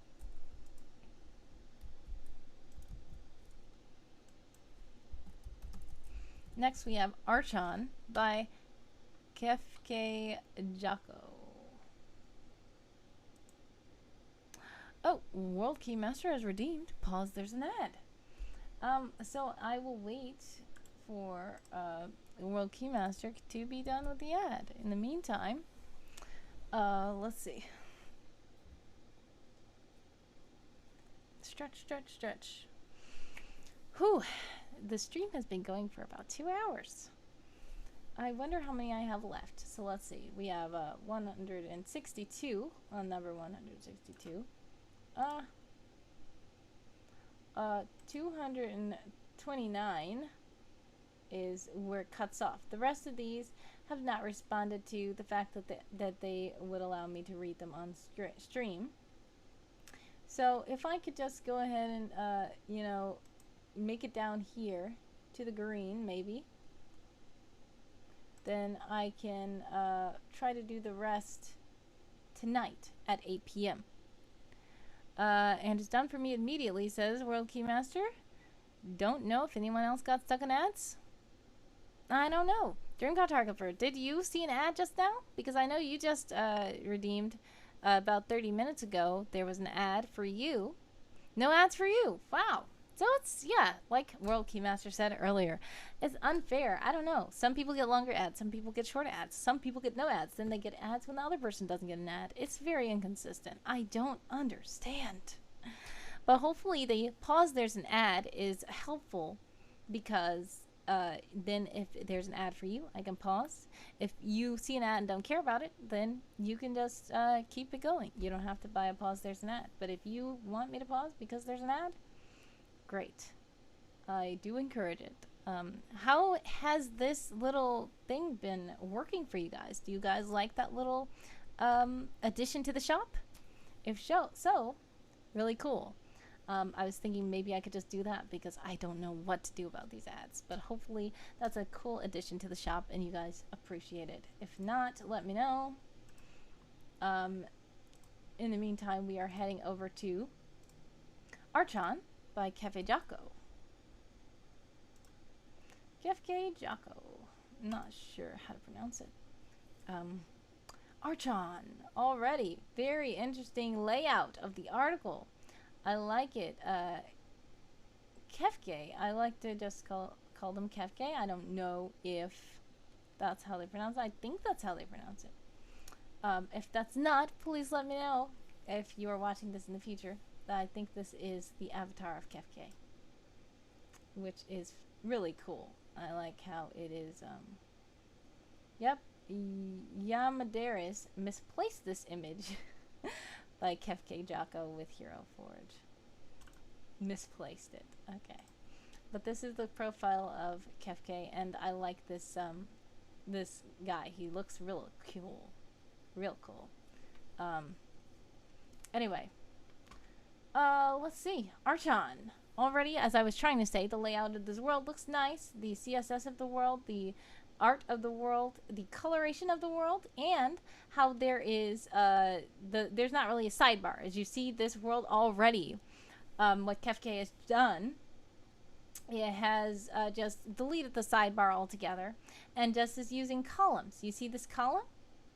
So you can use columns and then divider, then columns, and then that's it. So the article's not that long, but it looks filled up and it looks nice and it looks like, you know, things are switched up. And like I said, CSS is not everything, but when there is good CSS, it is to be noted and appreciated. So this is good. Good looking article. Okay. By the holy fire of Indovir, I solemnly swear to uphold the good in the world. By thine divine light, evil shall burn. I shall keep my heart true and stand up for those in need. I shall leave no slave in chains. I shall turn away from tainted magic. I shall become the hammer of Archon and strike true. And that is an archonic prayer. Archon, or Archon, is without doubt one of the most influential and important humans in history. According to myth, he gained vision from the god Indovir, asking him to rid the world of Maccavism religion. Indovir told him that the religion of Maccavor, the founder of the Avaronian Empire, had started to become tainted, I think. It says had become tainted. Slight error, but that's to be expected. It's okay. It would be up to him to defeat the Avaronians and restore the faith on its correct path, which eventually led to the Archanism religion. It is thanks to him that the Pavan colonies of the Avaronian Empire gained independence. He created the beginnings of the Pavan Empire and set the stage for the eventual downfall of the Avaronians. Archon himself was not one of the slaves in the Pavan colonies, unlike many other humans. His father was half-elf merchant and his mother a freed human. This did not give him any high standing, as both half-elves and free humans were only slightly higher in status than slaves. Nonetheless, as the son of a merchant, he did not live in poor conditions and still could have a basic education. Regardless of his decent life, he was still unable to reach some positions that were available only to high elves. At some point, he was, however, able to get a supervisor position for the mining operations in Asteria, along the eastern border. It was here that Archon would receive a vision of his god Indovir. Like many human supervisors, he was kind to those beneath him, treating them like regular workers in contrast to the high elf slave method. Astaria was not deemed important enough for expansive management by elves, so they didn't mind to let humans run to show as long as there were results. Run the show, maybe? During one of his visits to the mines, he ended up in a lower cave system where a bridge collapsed. Being so deep underground with a broken leg and no way to quickly save him, he would normally have died, but instead he found an artifact which allowed him to contact Endovir and receive his visions. The next day, he came back to the surface, fully healed and a new purpose. And with a new purpose, probably. Due to his longer lifespan than most humans, Archon has seen many people come and go.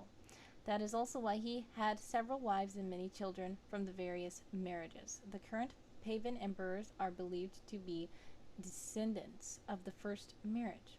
However, there have been many Pagan nations before the unifications that claim to be descendants from the other marriages as well.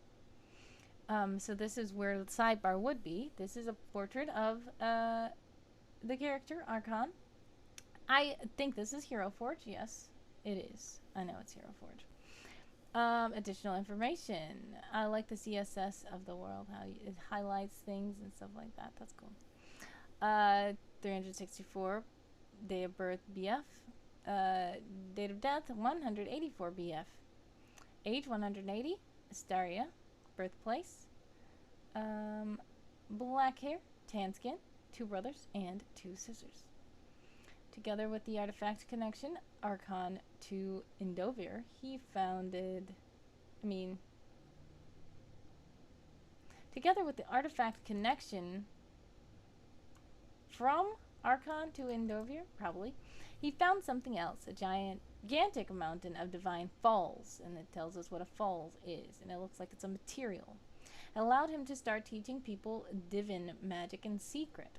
When a border conflict between the Avaronians and the human clans to the east was about to break out, Archon saw his chance. Led by Archon, the magic-using rebels were able to conquer Astaria and kill all High Elf mage rulers. This event would become the start of a long conflict for independence. And then there's an article block to Pagan Independence Wars and the Archon Alliance. In 232 BF, the first version of the Pagan Empire was founded by Archon. In reality, this was more of an alliance between several regions known as the Archon Alliance. What we know now, what we now know as the Atrium region was actually the only area that Archon controlled directly. He started to solidify his position in Pavanor and worked together with the other nations to build strong defenses in case the Avaronians would try to take their territory back. This moment, however, never came, and Archon dreamed of expanding even further. Thanks to the renewed armies of the Archon Alliance, the dream of conquering the last Avaronian strongholds in Pavanor became ever closer. But before he could see his own plans put into practice, probably, Archon died. His grandson would be the one to take up the leadership of the Archon Alliance and would continue his grandfather's plans. So interesting. And cover image, Broken Lord's Battle by Amplitude Studios. So I like how there are credits, even if they're hidden. That's nice use of CSS to help the world to stay in a world and not be too distracting, but still give credit where credit is due. So thanks once again to Kefkejaco for this nicely laid out article. I like the layout of that article, and it did tell a nice, interesting story about a nice, great leader of his people. Now, next we have Jarhed. Jarhed? Gellark Lionrage. Now, if you are lurking in the chat and you would like me to read your article, please do let me know by using redeeming a read my article please, or you can just say it in the chat, shout yourself out, say, hey, I'm here, can you please read mine? Because there are hundreds of these on the spreadsheet, and I'm trying to get to them all. But if you're just going to sit around and wait for me to do yours, then feel free. But I would like to know you're here so that I can go over yours. Gellark Lionrage. Gellark Lionrage was the first human king and student of the death mage Varth Dreamless, known best for his part in the tale A Dreamless Sleep. And there's a link to A Dreamless Sleep, which is a myth in the world of Totania. Interesting world. And all this art is nice and interesting. I believe that these were constructed in Hero Forge, but they were probably further edited and implanted on different backgrounds. This is quite a long article, but I like the layout. As you see, this is the sidebar here, but then it stops here, and there is use of a full width footer, and then we start to use columns,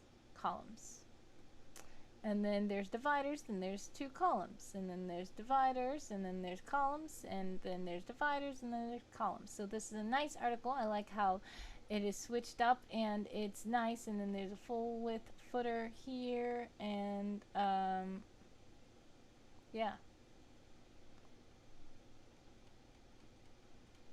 interesting. A lot of art embedded, a lot of quotes embedded, a lot of things like that that are helping us to like break up the article and make things interesting. And it's quite a long article, but I will have to skim through it. But I already appreciate the layout. It's really neat. Jarhed did a good job with that. Where Gellark Lionrage came from exactly is one of history's greatest mysteries. Thus is the case with all early humans. All that is known is that one day in the year -10, humanity appeared in Totania on the northern coast of Elone. Among these humans were three names of note: Varth Dreamless, Eden Zunno, and of course Gellark Lionrage. And this is somebody named Dale. Varth Dreamless was the leader of this group appointed by Gellark's father. Many have been quite confused to learn that Gellark Lionrage's father is in fact the fast food mogul Del Lionrage, an eldritch being who owns and runs every McDell's in Totania. Interesting lore of this world. Delgel is a children's playground in every McDell's. This is kind of a comical insert to the world, and this makes me interested in the world, and it's really fun and, you know, comical and exciting. It is believed, however, that the Dale of McDell's is only an imitation of Gellark's father. Due to Del appointing Varth to lead the humans, it was also Del who appointed Varth to watch over his son. Gellark looked up to Varth Dreamless, wanting to be like him. Still, he had doubts in Varth's particular way of doing things as the sole leader of the human race. Gellark wanted to be a hero. Varth, however, told Gellark that being a hero was not all it was cracked up to be. To be a hero, one would then need to suffer. And Varth did not want Gellark to suffer. Varth did not want anyone to suffer. And this is a picture of Varth Dreamless. Gellark watched Varth promote all kinds of people, anyone with any kind of experience, anyone but Gellark himself. Despite Varth personally training Gellark, Gellark had what it took, at least in his own mind, because he believed he could be just like Varth. Gellark wanted to be given spotlight, but Varth tried to keep him out of trouble. Instead, Varth promoted other men who were often killed when faced with the dangers of Totania. This would often enrage Gellark, as he saw these men get what he wanted and then fail to do it. What he would not see, of course, is that this is exactly why Varth did not give him command. Varth knew that anyone who did what the men he promoted did would be placed in immense danger. Varth had promised Dale not to let Gellark die, and if Gellark were in harm's way, he would die. He was very young after all, too young to fight. Here is a famous soliloquy from Geto's A Dreamless Sleep, where Gellark laments these woes after he finds the remains of one of these dead soldiers, specifically their helmet. So it says, capable men, call as such capable men, and look what happens to them. They die, they flee, they leave behind scant but remnants of valor and nothing else. If this be so capable a man, then where lie he? If the crown that once sat atop his head is here and not he, then what say he? From hell, heaven, or such vacant a world as I stand? Call this not a helmet, but carve into its front the word capable, and place it atop the head of one's best man. Carve in its interior the title fool, as to see the inside is to see thus. For the fool that once wore such a helmet left behind such title with it. Yet here I stand to take it, and thus prove my worth.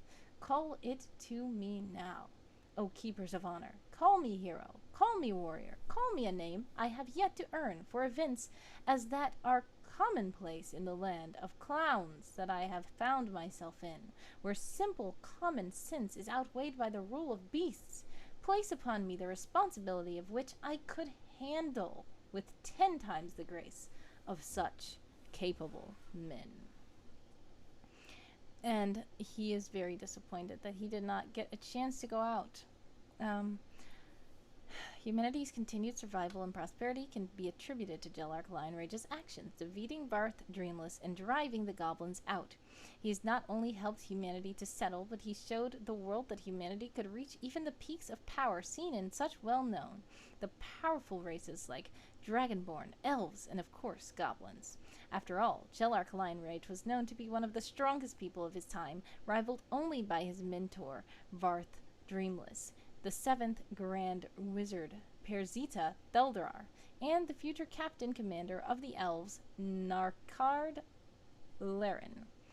Gellard's foreign policy was groundbreaking as well, as even though he is attributed with having driven out the goblins, he was actually friendly to them and all others he met. He wanted peace and good relations with all. This has not continued with his successors. He was 35 years old. Dream Cartographer says, bizarre but funny. Also, Dream Cartographer says, gotta go, having dinner.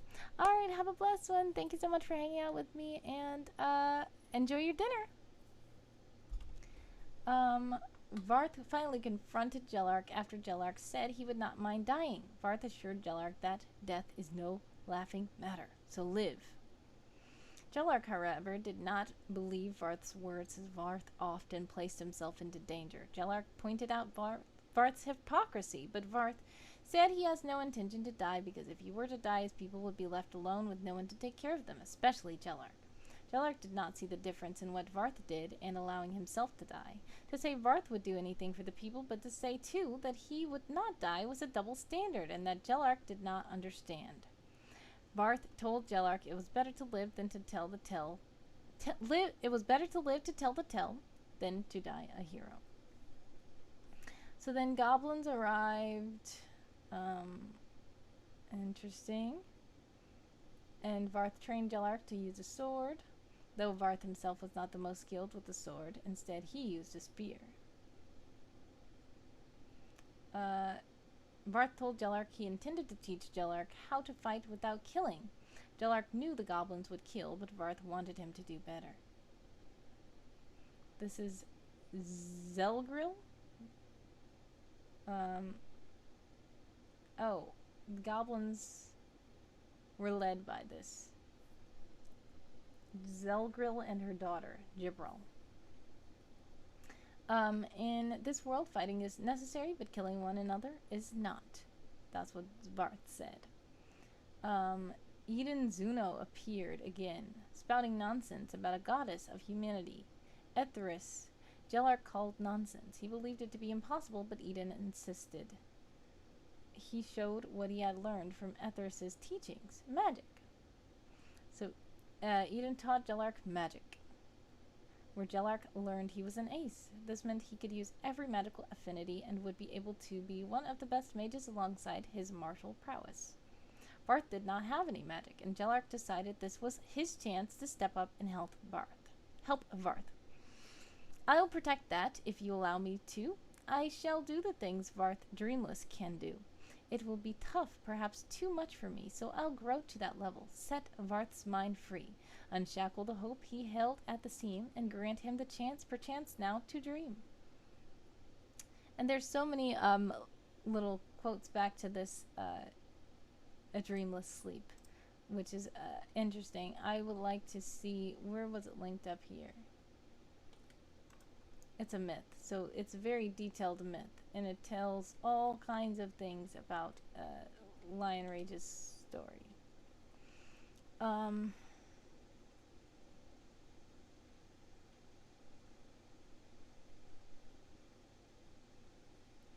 So Gellark seems that Zelgril and Gibril later invaded again and killed a watchman who was guarding at night, so Gellark disguised himself in the same outfit and challenged them with his newly trained magic.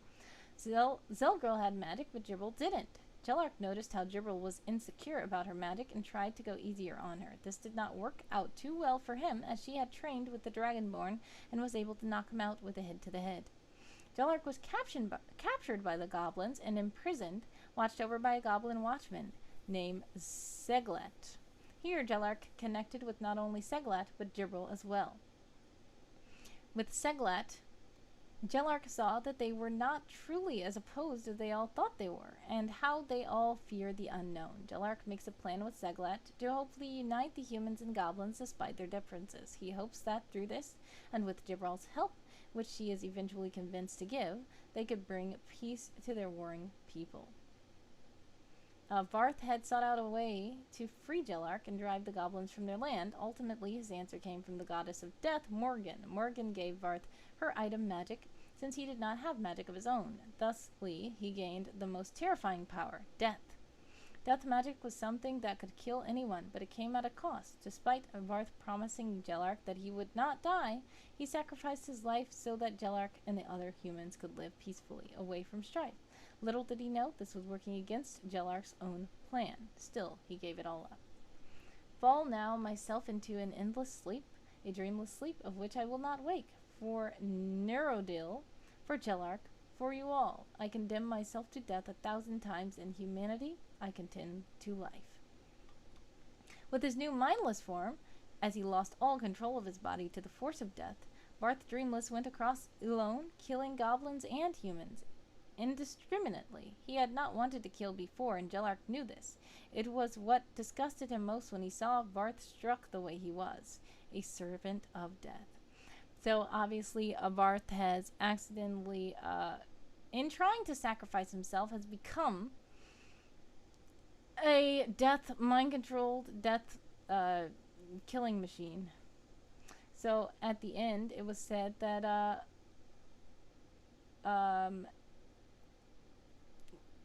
I'm sorry, what was his name? Gellark? Yes. He defeated Varth. So yes, there's lots of interesting lore about this world, lots of interesting lore about the characters, but as was read up here, he defeated Varth, and I was wondering, Varth was his mentor, but he defeated him because he had sacrificed himself and thus turned into a mindless killing spree thing.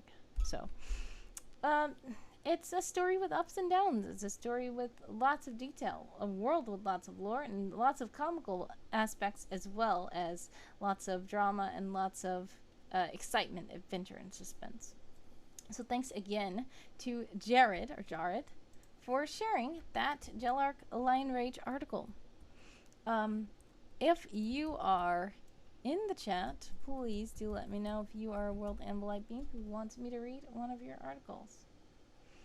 I'm almost going to probably wrap up the stream at in about 30 minutes, so please do quickly let me know. Next we are going to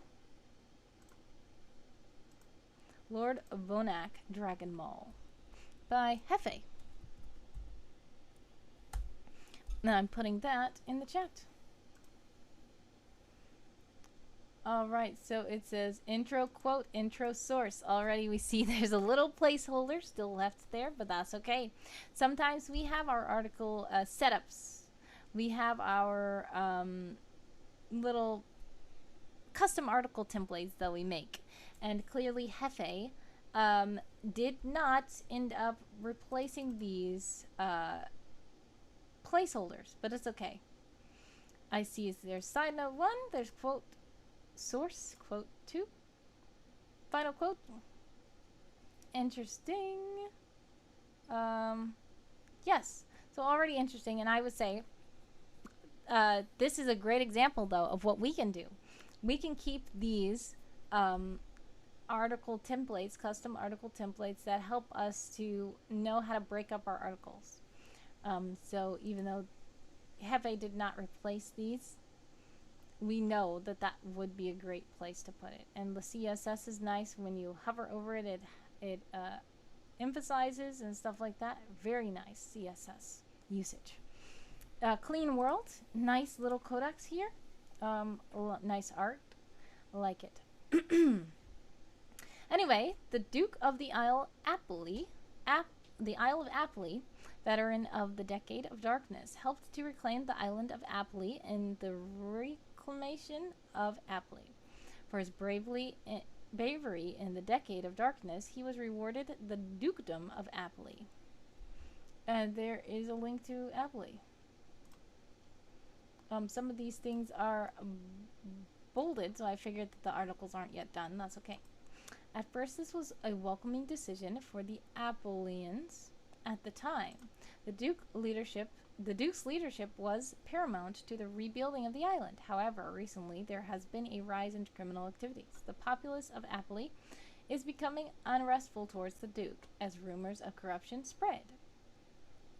So this is a dwarven kind. 99 years old. Dragon Ball family. Growing up, Vonak was born into a prestigious Calruthian family who were renowned for their masonry. His father, Krod Dragonmaul, was the guildmaster of the Calruthian Metal and Masons Guild. Vonak's mother, however, passed away when Vonak was young. It is said that Vonak's commanding nature was a trait passed down from his father. With his natural ability, Vonak joined the Calruthian Guard, during which he trained hard to be a capable warrior. However, it was his mother's sense of adventure and faith that led Vonak to leave Dun Calruth. Against the wishes of his father, Vonak volunteered to join the Calruthian Brigade of the Brostian Army years before the Decade of Darkness. About a year after the realms of Etheria formed the interesting CSS though formed the Etherian Alliance, most of Lundia was retaken from the dominions of the Night World. It was time to retake Brostia. Legends say it is during the meeting to strategize the Brostian liberation that Vonak stepped up with the idea of retaking the Isle of Awolee. In fact, he also came up with the idea of striking the city and Edgefell Keep at the same time. The room fell silent as the, at the time, sergeant overstepped his superiors. However, the majority agreed, while also placing Vonak as the commander of this heroic effort. Vonak led his troops in the biggest assault of that war. It took him longer than expected, and he had lost a lot of brave warriors, but he and the Alliance were victorious in reclaiming Awolee. Unfortunately, Vonak sustained an injury that he was able to fight anymore. I think he sustained an injury that deemed him unable to fight anymore, probably. However, he was appointed as Awolee's commander until the end of the war, where he was then rewarded the dukedom of title of Awolee. Interesting CSS, as I've already noted.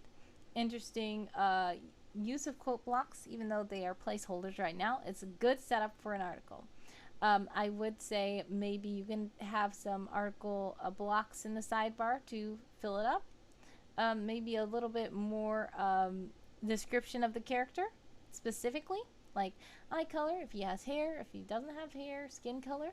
You know, he's a dwarven kind. You could put height or not, doesn't matter. But yeah, some of these linked articles can just go in like article blocks inside. And then that would be great. I like the setup of the article. I like the art. I like the world. I like the colors. All artwork and content is Hefe. Awesome. So everything's credited. Nice coloration. Nice CSS again. And I like how you have it all set up for yourself. And of course, summer camp is not going to necessarily allow us to do everything that we want to do. But it's great you had those placeholders there. Okay. If you are in the chat and you want me to go over your article next, please let me know.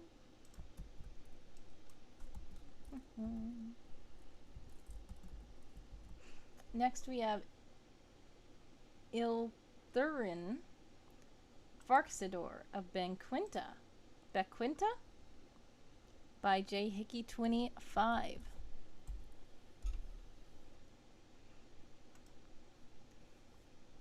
Quite a short article. Once again, the sidebar is not at all filled in, so I would suggest to either hide it or to add some things. But I can tell this article is probably quite rushed. There's not really links to any other articles, but it's okay. But yes, I already would be more curious about the world, so I would like to know more and have more links. Maybe those article blocks could go in the sidebar or something like that. But let's just go ahead and read. Ilthurin Farxidor of Bequinta. The elven queen of Bequinta, Ilthurin, was a noble and heroic leader, a warrior and poet, but most of all, a woman dedicated to the well-being of her subjects. At the onset of the War of the Doomsgate, Bequinta was the first and hardest struck of the elven realms, due to the most part to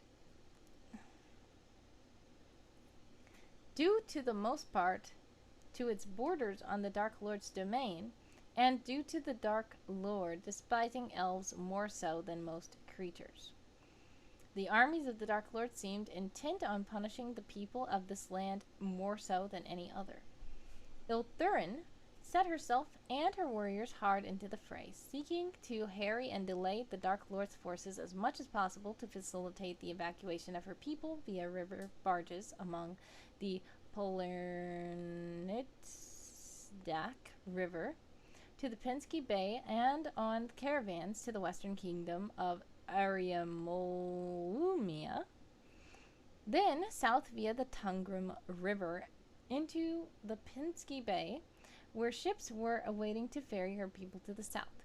Utilizing an impressive network of political contacts and calling in favors accrued over many decades, she managed to evacuate most of the country's civilian population and established a system to escort many other countries' civilians to safety as well. Finding a safe harbor in the southeastern kingdom of Gevergia. Meanwhile, as Ilthurin's troops engaged in skirmishes with the enemy, Ilthurin set to work notifying the kingdoms of Tharkor of the approaching threat and the need for an alliance. She was successful in uniting many of the elven kingdoms to fight against the Dark Lord and rallied a massive force of elves to stand against the Dark Lord's army at the capital city of Bequinta, aiming to halt the Dark Lord's forces at the natural choke point that is Bequinta's Great Bridge and remove the advantage of their great numbers. It was a sound plan, and the allied forces were confident of a victory. However, I think that the name has been spelled wrong here. It's missing the H. Ilthurin and her forces had not foreseen the Dark Lord's ruse, moving the bulk of his force via a series of mountain passes, caverns, and tunnels. A much greater force approached Bequinta from the northwest. By the time Ilthurin, this time it's missing an L, was alerted to the enemy's movements, it was too late. The northeastern force was already at their gates, and to divide her forces would mean certain doom. I would think it's saying, I don't think that the 2 is necessary here. And then I would just suggest not to use an and sign, like an ampersand, instead use the word and, because that seemed a little misplaced. But I know this is probably like a word sprint, and you were just probably like, da-da-da-da-da, let's go, get these words down. And that's so good to get those words down. It's a very informative article. It's very interesting, and it does let us know about the world.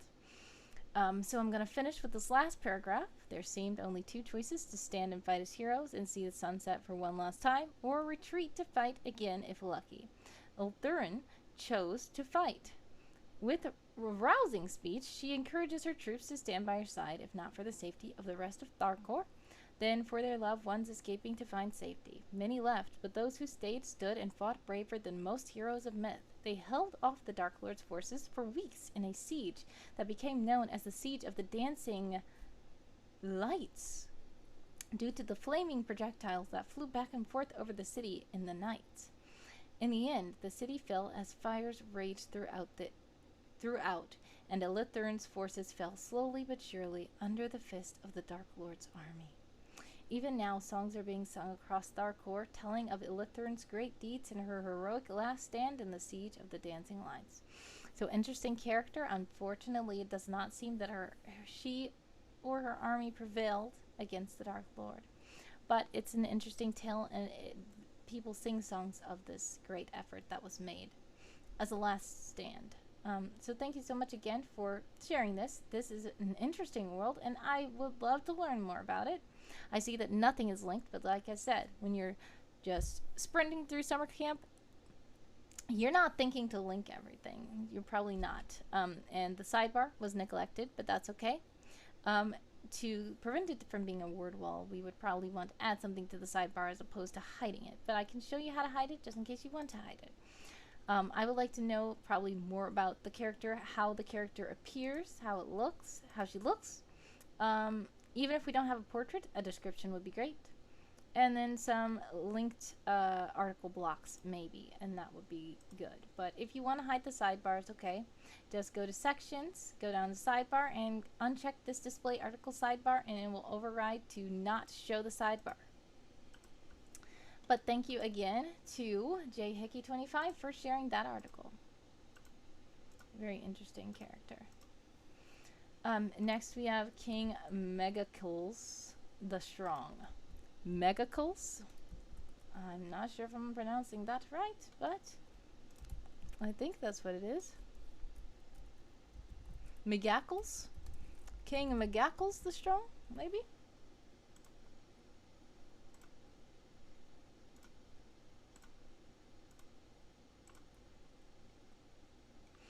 Short article.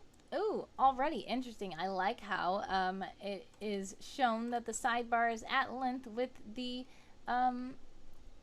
contents of the page. So that's a nice one. Even though this is short to the point article, there's no art. It's okay. We just see a little tidbit about him in the sidebar. Eyes, one solid black and one solid white. Ooh. Dark brown long hair, unnaturally pale, 10 feet and 3 inches, 750 pounds. Let's see. King Megacles the Strong. I hope I'm pronouncing it right, not sure. The Strong is an obviously boastful epithet, even from an outside perspective, but it is even more so in the city-state of Metios, where it has not been used since the great hero who founded their city. Not one person has ever objected to King Megacles taking the title for himself, probably because it is even more obvious to locals and outsiders that it is simple truth.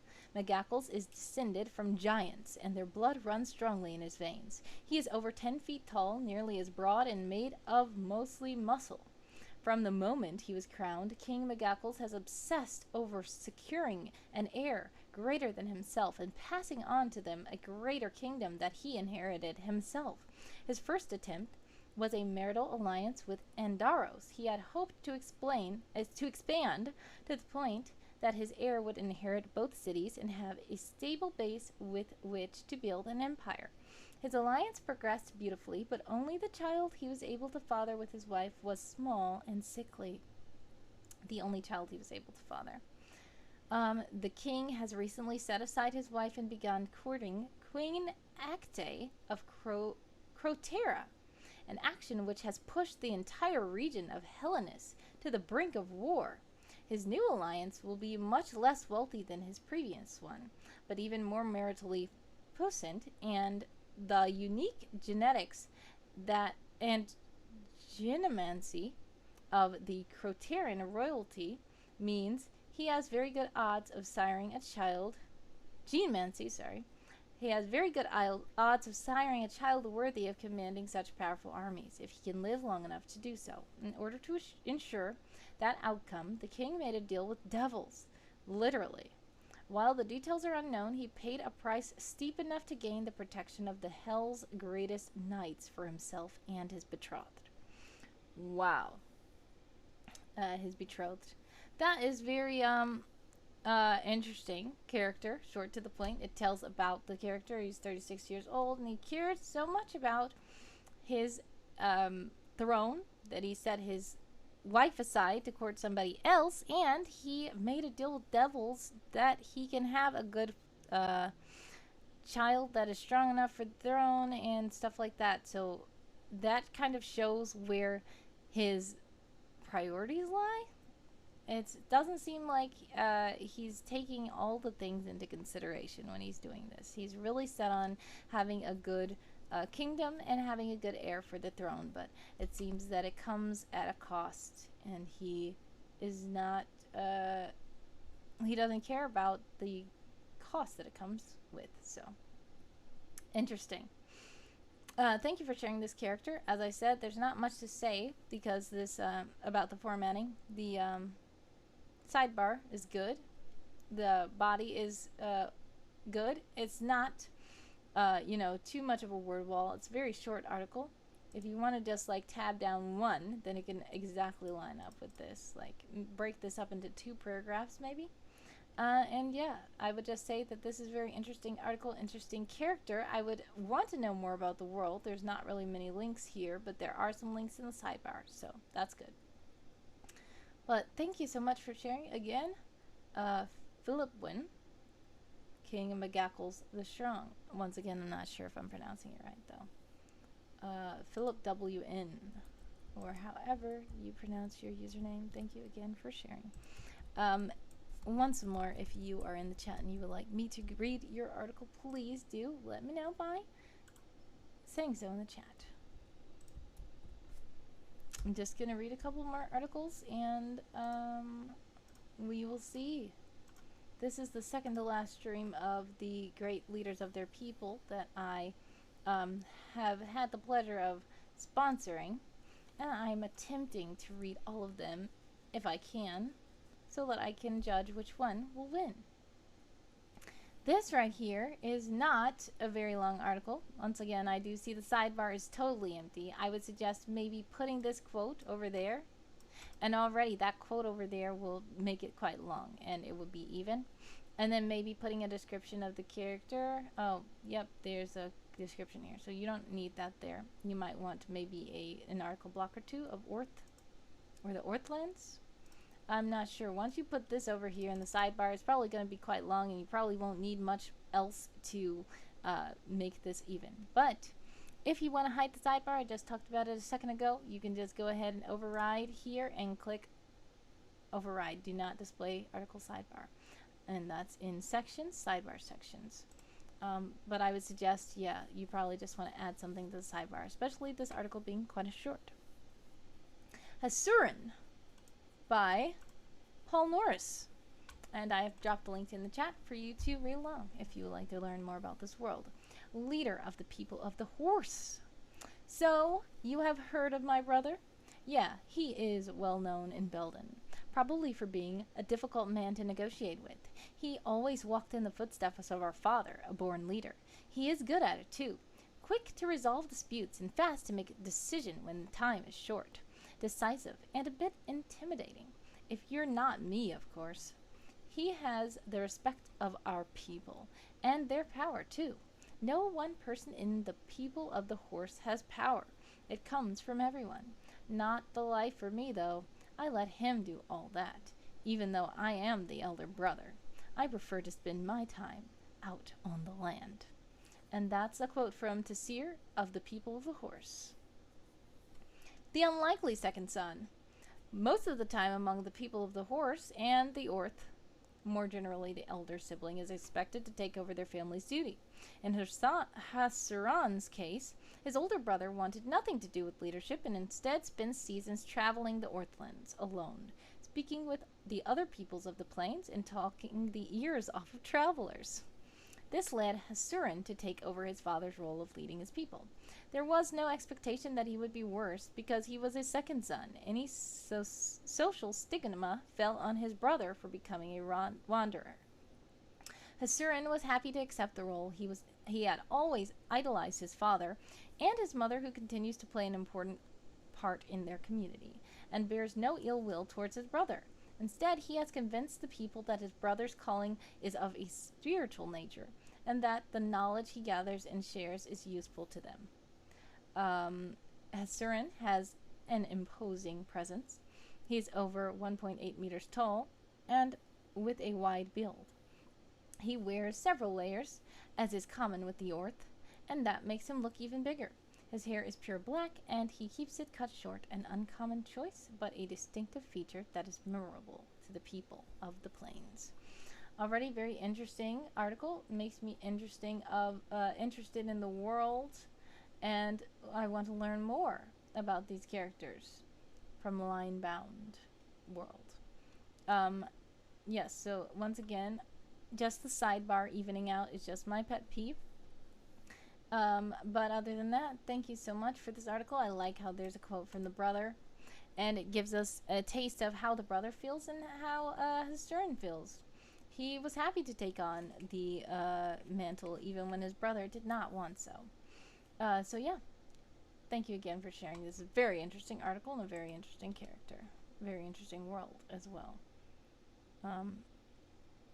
Next, we have Duuloa Nargeid. Not sure how to pronounce some of these. That's another thing. Pronunciation is key, and I love pronunciation keys in some of these articles. Some of the words are really not even hard to pronounce. I'm just horrible with it. And I'm called Wordy Girl, so that's something wrong with me. Duuloa Nargeid, or Nargeid, and this is an article written by Invaders Forever. Invaders Forever, and yes, I have linked it in the chat so you can click and figure out more about Duuloa yourself. Quite a large article, but we are going to just skim through it a bit. Duuloa Nargeid, not sure, is the leader of the rebel faction Duuloa Jix. I don't know. It literally means freed claw, it says. He is very vague on the details of his early life, though those around him have their own histories and know better than to ask. It often takes a lot to make someone turn completely against the fundamental point of their society. This little cute little codex thing, I've seen this before in a world. This must be a theme then. Or they use the same custom CSS with this little, I'm not sure if it's like a stone or something like that. It's cute. Let's see. This is a Dragonborn character, 37 years old. Pale lavender eyes. Black toughened, damaged by age, skin. Hunger and living in the tundra. 7 feet tall. Relatively heavy for his age, however, he's had a rough life. Scales are dulled and many of hunger lines. Also has a number of scars and small injuries from his years of fighting, including a slight limp.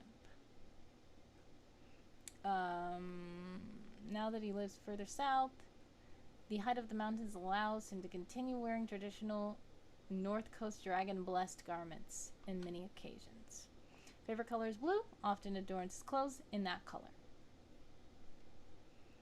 Mountaineering axe, drinking horn, water skin from his life in the North Coast. In battle, wields a spear. He named himself Nargeid. He forsaked his birth name. He worked his way up the ranks of an organization, which I've seen so many times through these leaders, but it's fine. Something that a lot of people add to their articles, but it's just funny reading all of them, and almost all of them say that they worked their way up the ranks in that order, like that. Currently leads Duuloa, I'm still not know how to pronounce it, Jix out of the South Mountains region. Linguist and a scribe who helped invent the most universal draconic writing system since the fall of the Draconic Empire. Learned to read and write from another agent. He's trained hunter and scribe. leader of the prominent rebel group. With his leadership, the group has made some of their boldest and most groundbreaking steps. His crowning personal achievements are the inventions of a draconic riding system and leading a successful rebel raid in the Tower of Gix in Gix area. Failures and embarrassments. No leader makes it far without a few failures, still in a line of work where failure is so often means death. Nargeid has made it impressively far. Perhaps his most embarrassing defeat was when he was captured by two young keepers of End Mountain, and had to be rescued by Kriv Sora. While the keepers are a known danger in the mountains, as for a competent warrior, Nargeid, to be taken down, only two was a massive embarrassment. Nargeid doesn't like to talk about it, but part of that may come from how often Sora brings it up. Interesting. Motivation is unbeknownst to his subordinates. Very personal motivations in working with Duuloa Nargeid.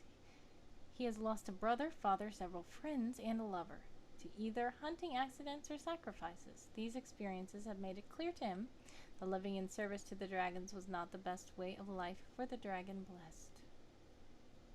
Skilled warrior, trained as a hunter all his life. Most beloved companion is Krya, an air-touched penguin, gifted to him by Kriv Sora and Dar Mehen. Sora and Mehen meant Krya as a joke gift, but Nargeid loved her fiercely. He has since trained Krya to aid him in battle. So that's the little penguin there. Cover art by me, all the rest is made in Hero Forged. Alright, so credited art. Interesting art. Yes, that's good art that we see that Invaders Forever has created. Very interesting, and I would think that maybe putting this art in the sidebar and adding some article blocks to some other things. I don't see much linked, but this is linked. So maybe you could put like an article block of that in the sidebar. I know it's linked here too, but just to fill up the sidebar personally, I would think to add some of that and add the art here, over there as well. A lot of this art, that's a little penguin, a lot of this art is kind of just extending this part here. And I would think that adding it to the sidebar will help this part be a bit shorter, and then even with the sidebar. But I know you're trying to break it up and you're trying to make it interesting. I think it's quite well done. But yeah. Other than that, thank you again for sharing this interesting article. Dream Cartographer is back. Says, you're still streaming? Oh. Yeah, I'm about to end now because it has been 3 hours. So there's quite a few articles left that I have not gotten to. But I did do quite a bit right now. I'm almost done 20. I might as well just go 2 more articles. Because I know that if I don't do them now, I'm going to have to do them all this night. And then I'm going to have to stay up late. It was better to do it now than to have to stay up late and do it, in my opinion. But like I said, if you guys are ready to go, feel free to drop out at any time. Or if you are lurking and you want me to go over your article, please let me know, because I'm trying to do so while you're on air. Next is Esteria Gizapultar. Still not sure how to pronounce some of these things, but this is by the author Espy. I'm linking that in the chat. Dream Cartographer says, dang, wait a minute. What a record. Yeah. I just feel like it's better to stay up now, and then at night I won't have to be staying up past midnight trying to do the rest of these. Interesting already, the layout of the world. Esteria Gizapultar, risen from blood. It was years before Imperial leadership acknowledged Esteria Gizapultar as an actual single person rather than a myth created out of a collection of feats performed by many. Empyrean treatise on the galactic satellites. Even the Empyrean kids on Aquitania learn about Asteria Gazapultar. Maybe especially we learn about her to remind us what the Aquitani are capable of and more than willing to do. And that is a quote from Helvia Terrasidia Aquitania. And there's a link to this person. Interesting quote blocks and stuff there. Then there's the pledge linked. Nice links of these things. Family. Asteria stayed close with her siblings, even employed several of them as generals under her. 2 of them were killed in the shelling of Manliu. 1 other was killed by a legionnaire in battle, and the final 2 survived and continued resisting the Imperia even after Astaria vanished.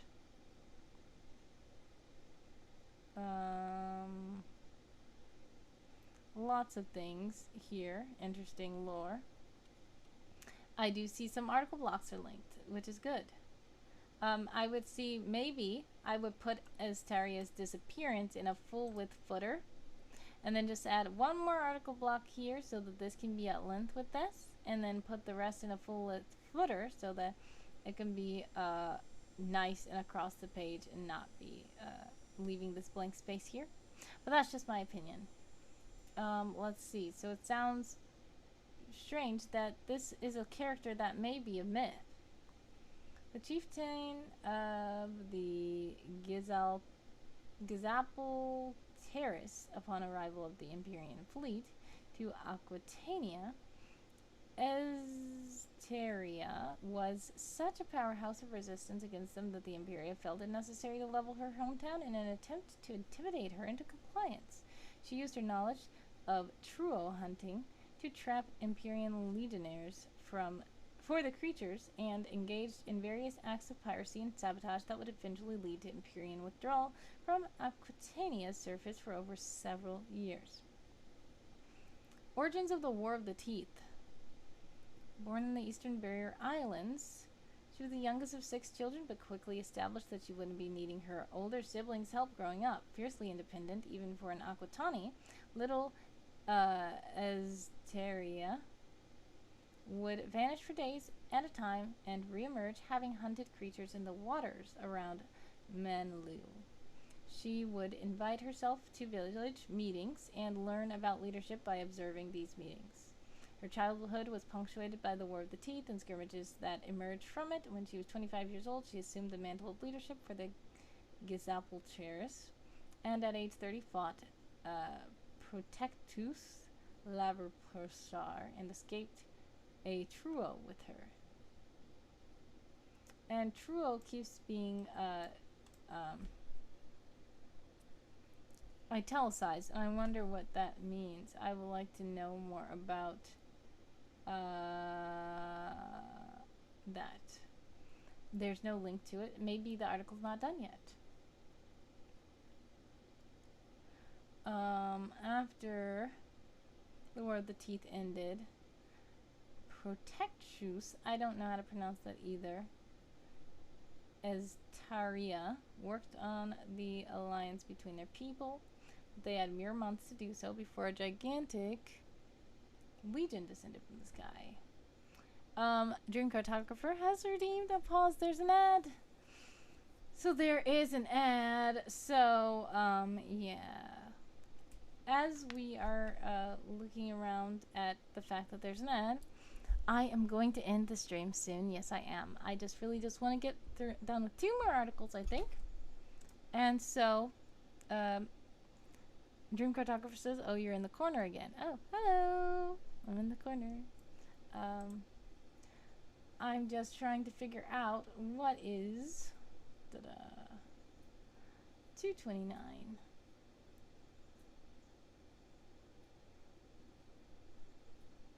So if I make it to 170, this is quite a marathon. It's so fun though, reading these on stream with you guys. Beck says Dream Cartographer. Cool. It's fun reading them on stream, but it is quite a lot. So yeah, thank you everybody for sharing this, and thank you to you guys for hanging out with me and as I read them. I would die fighting brethren rather than live shackled. That is a quote from her. And stark unwillingness to negotiate led the legatus to shelling Manilu in an attempt to curb her violence.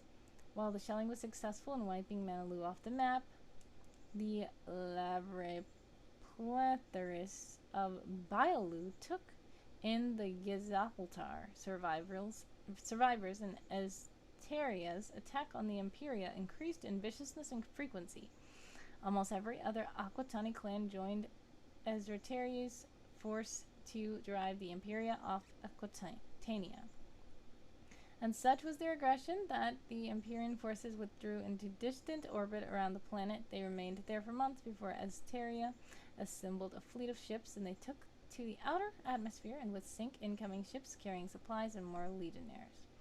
The legatus once again asked her for a negotiation, which she declined to attend. Her last transmission was to Protectus in Biox, and 6 hours after it was sent, Azerteria's second-in-command arrived to her quarters on their ship and found them empty.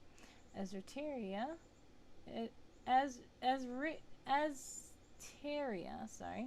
was never seen again. The fingerless one asked for peace again. I told them there would be no peace found here, and they should return to the star they were born of. He has yet to reply, but I know his actions will be violence once again. Creatures like him cannot tolerate the word no.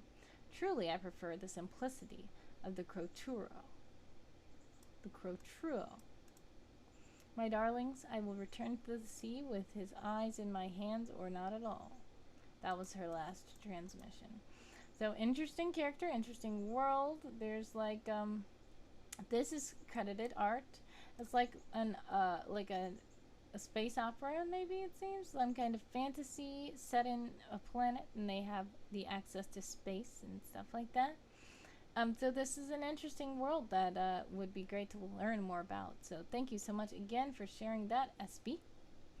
And last article of this session, I believe, hopefully this is the last article of the session, is Salix by Shiro Kappa.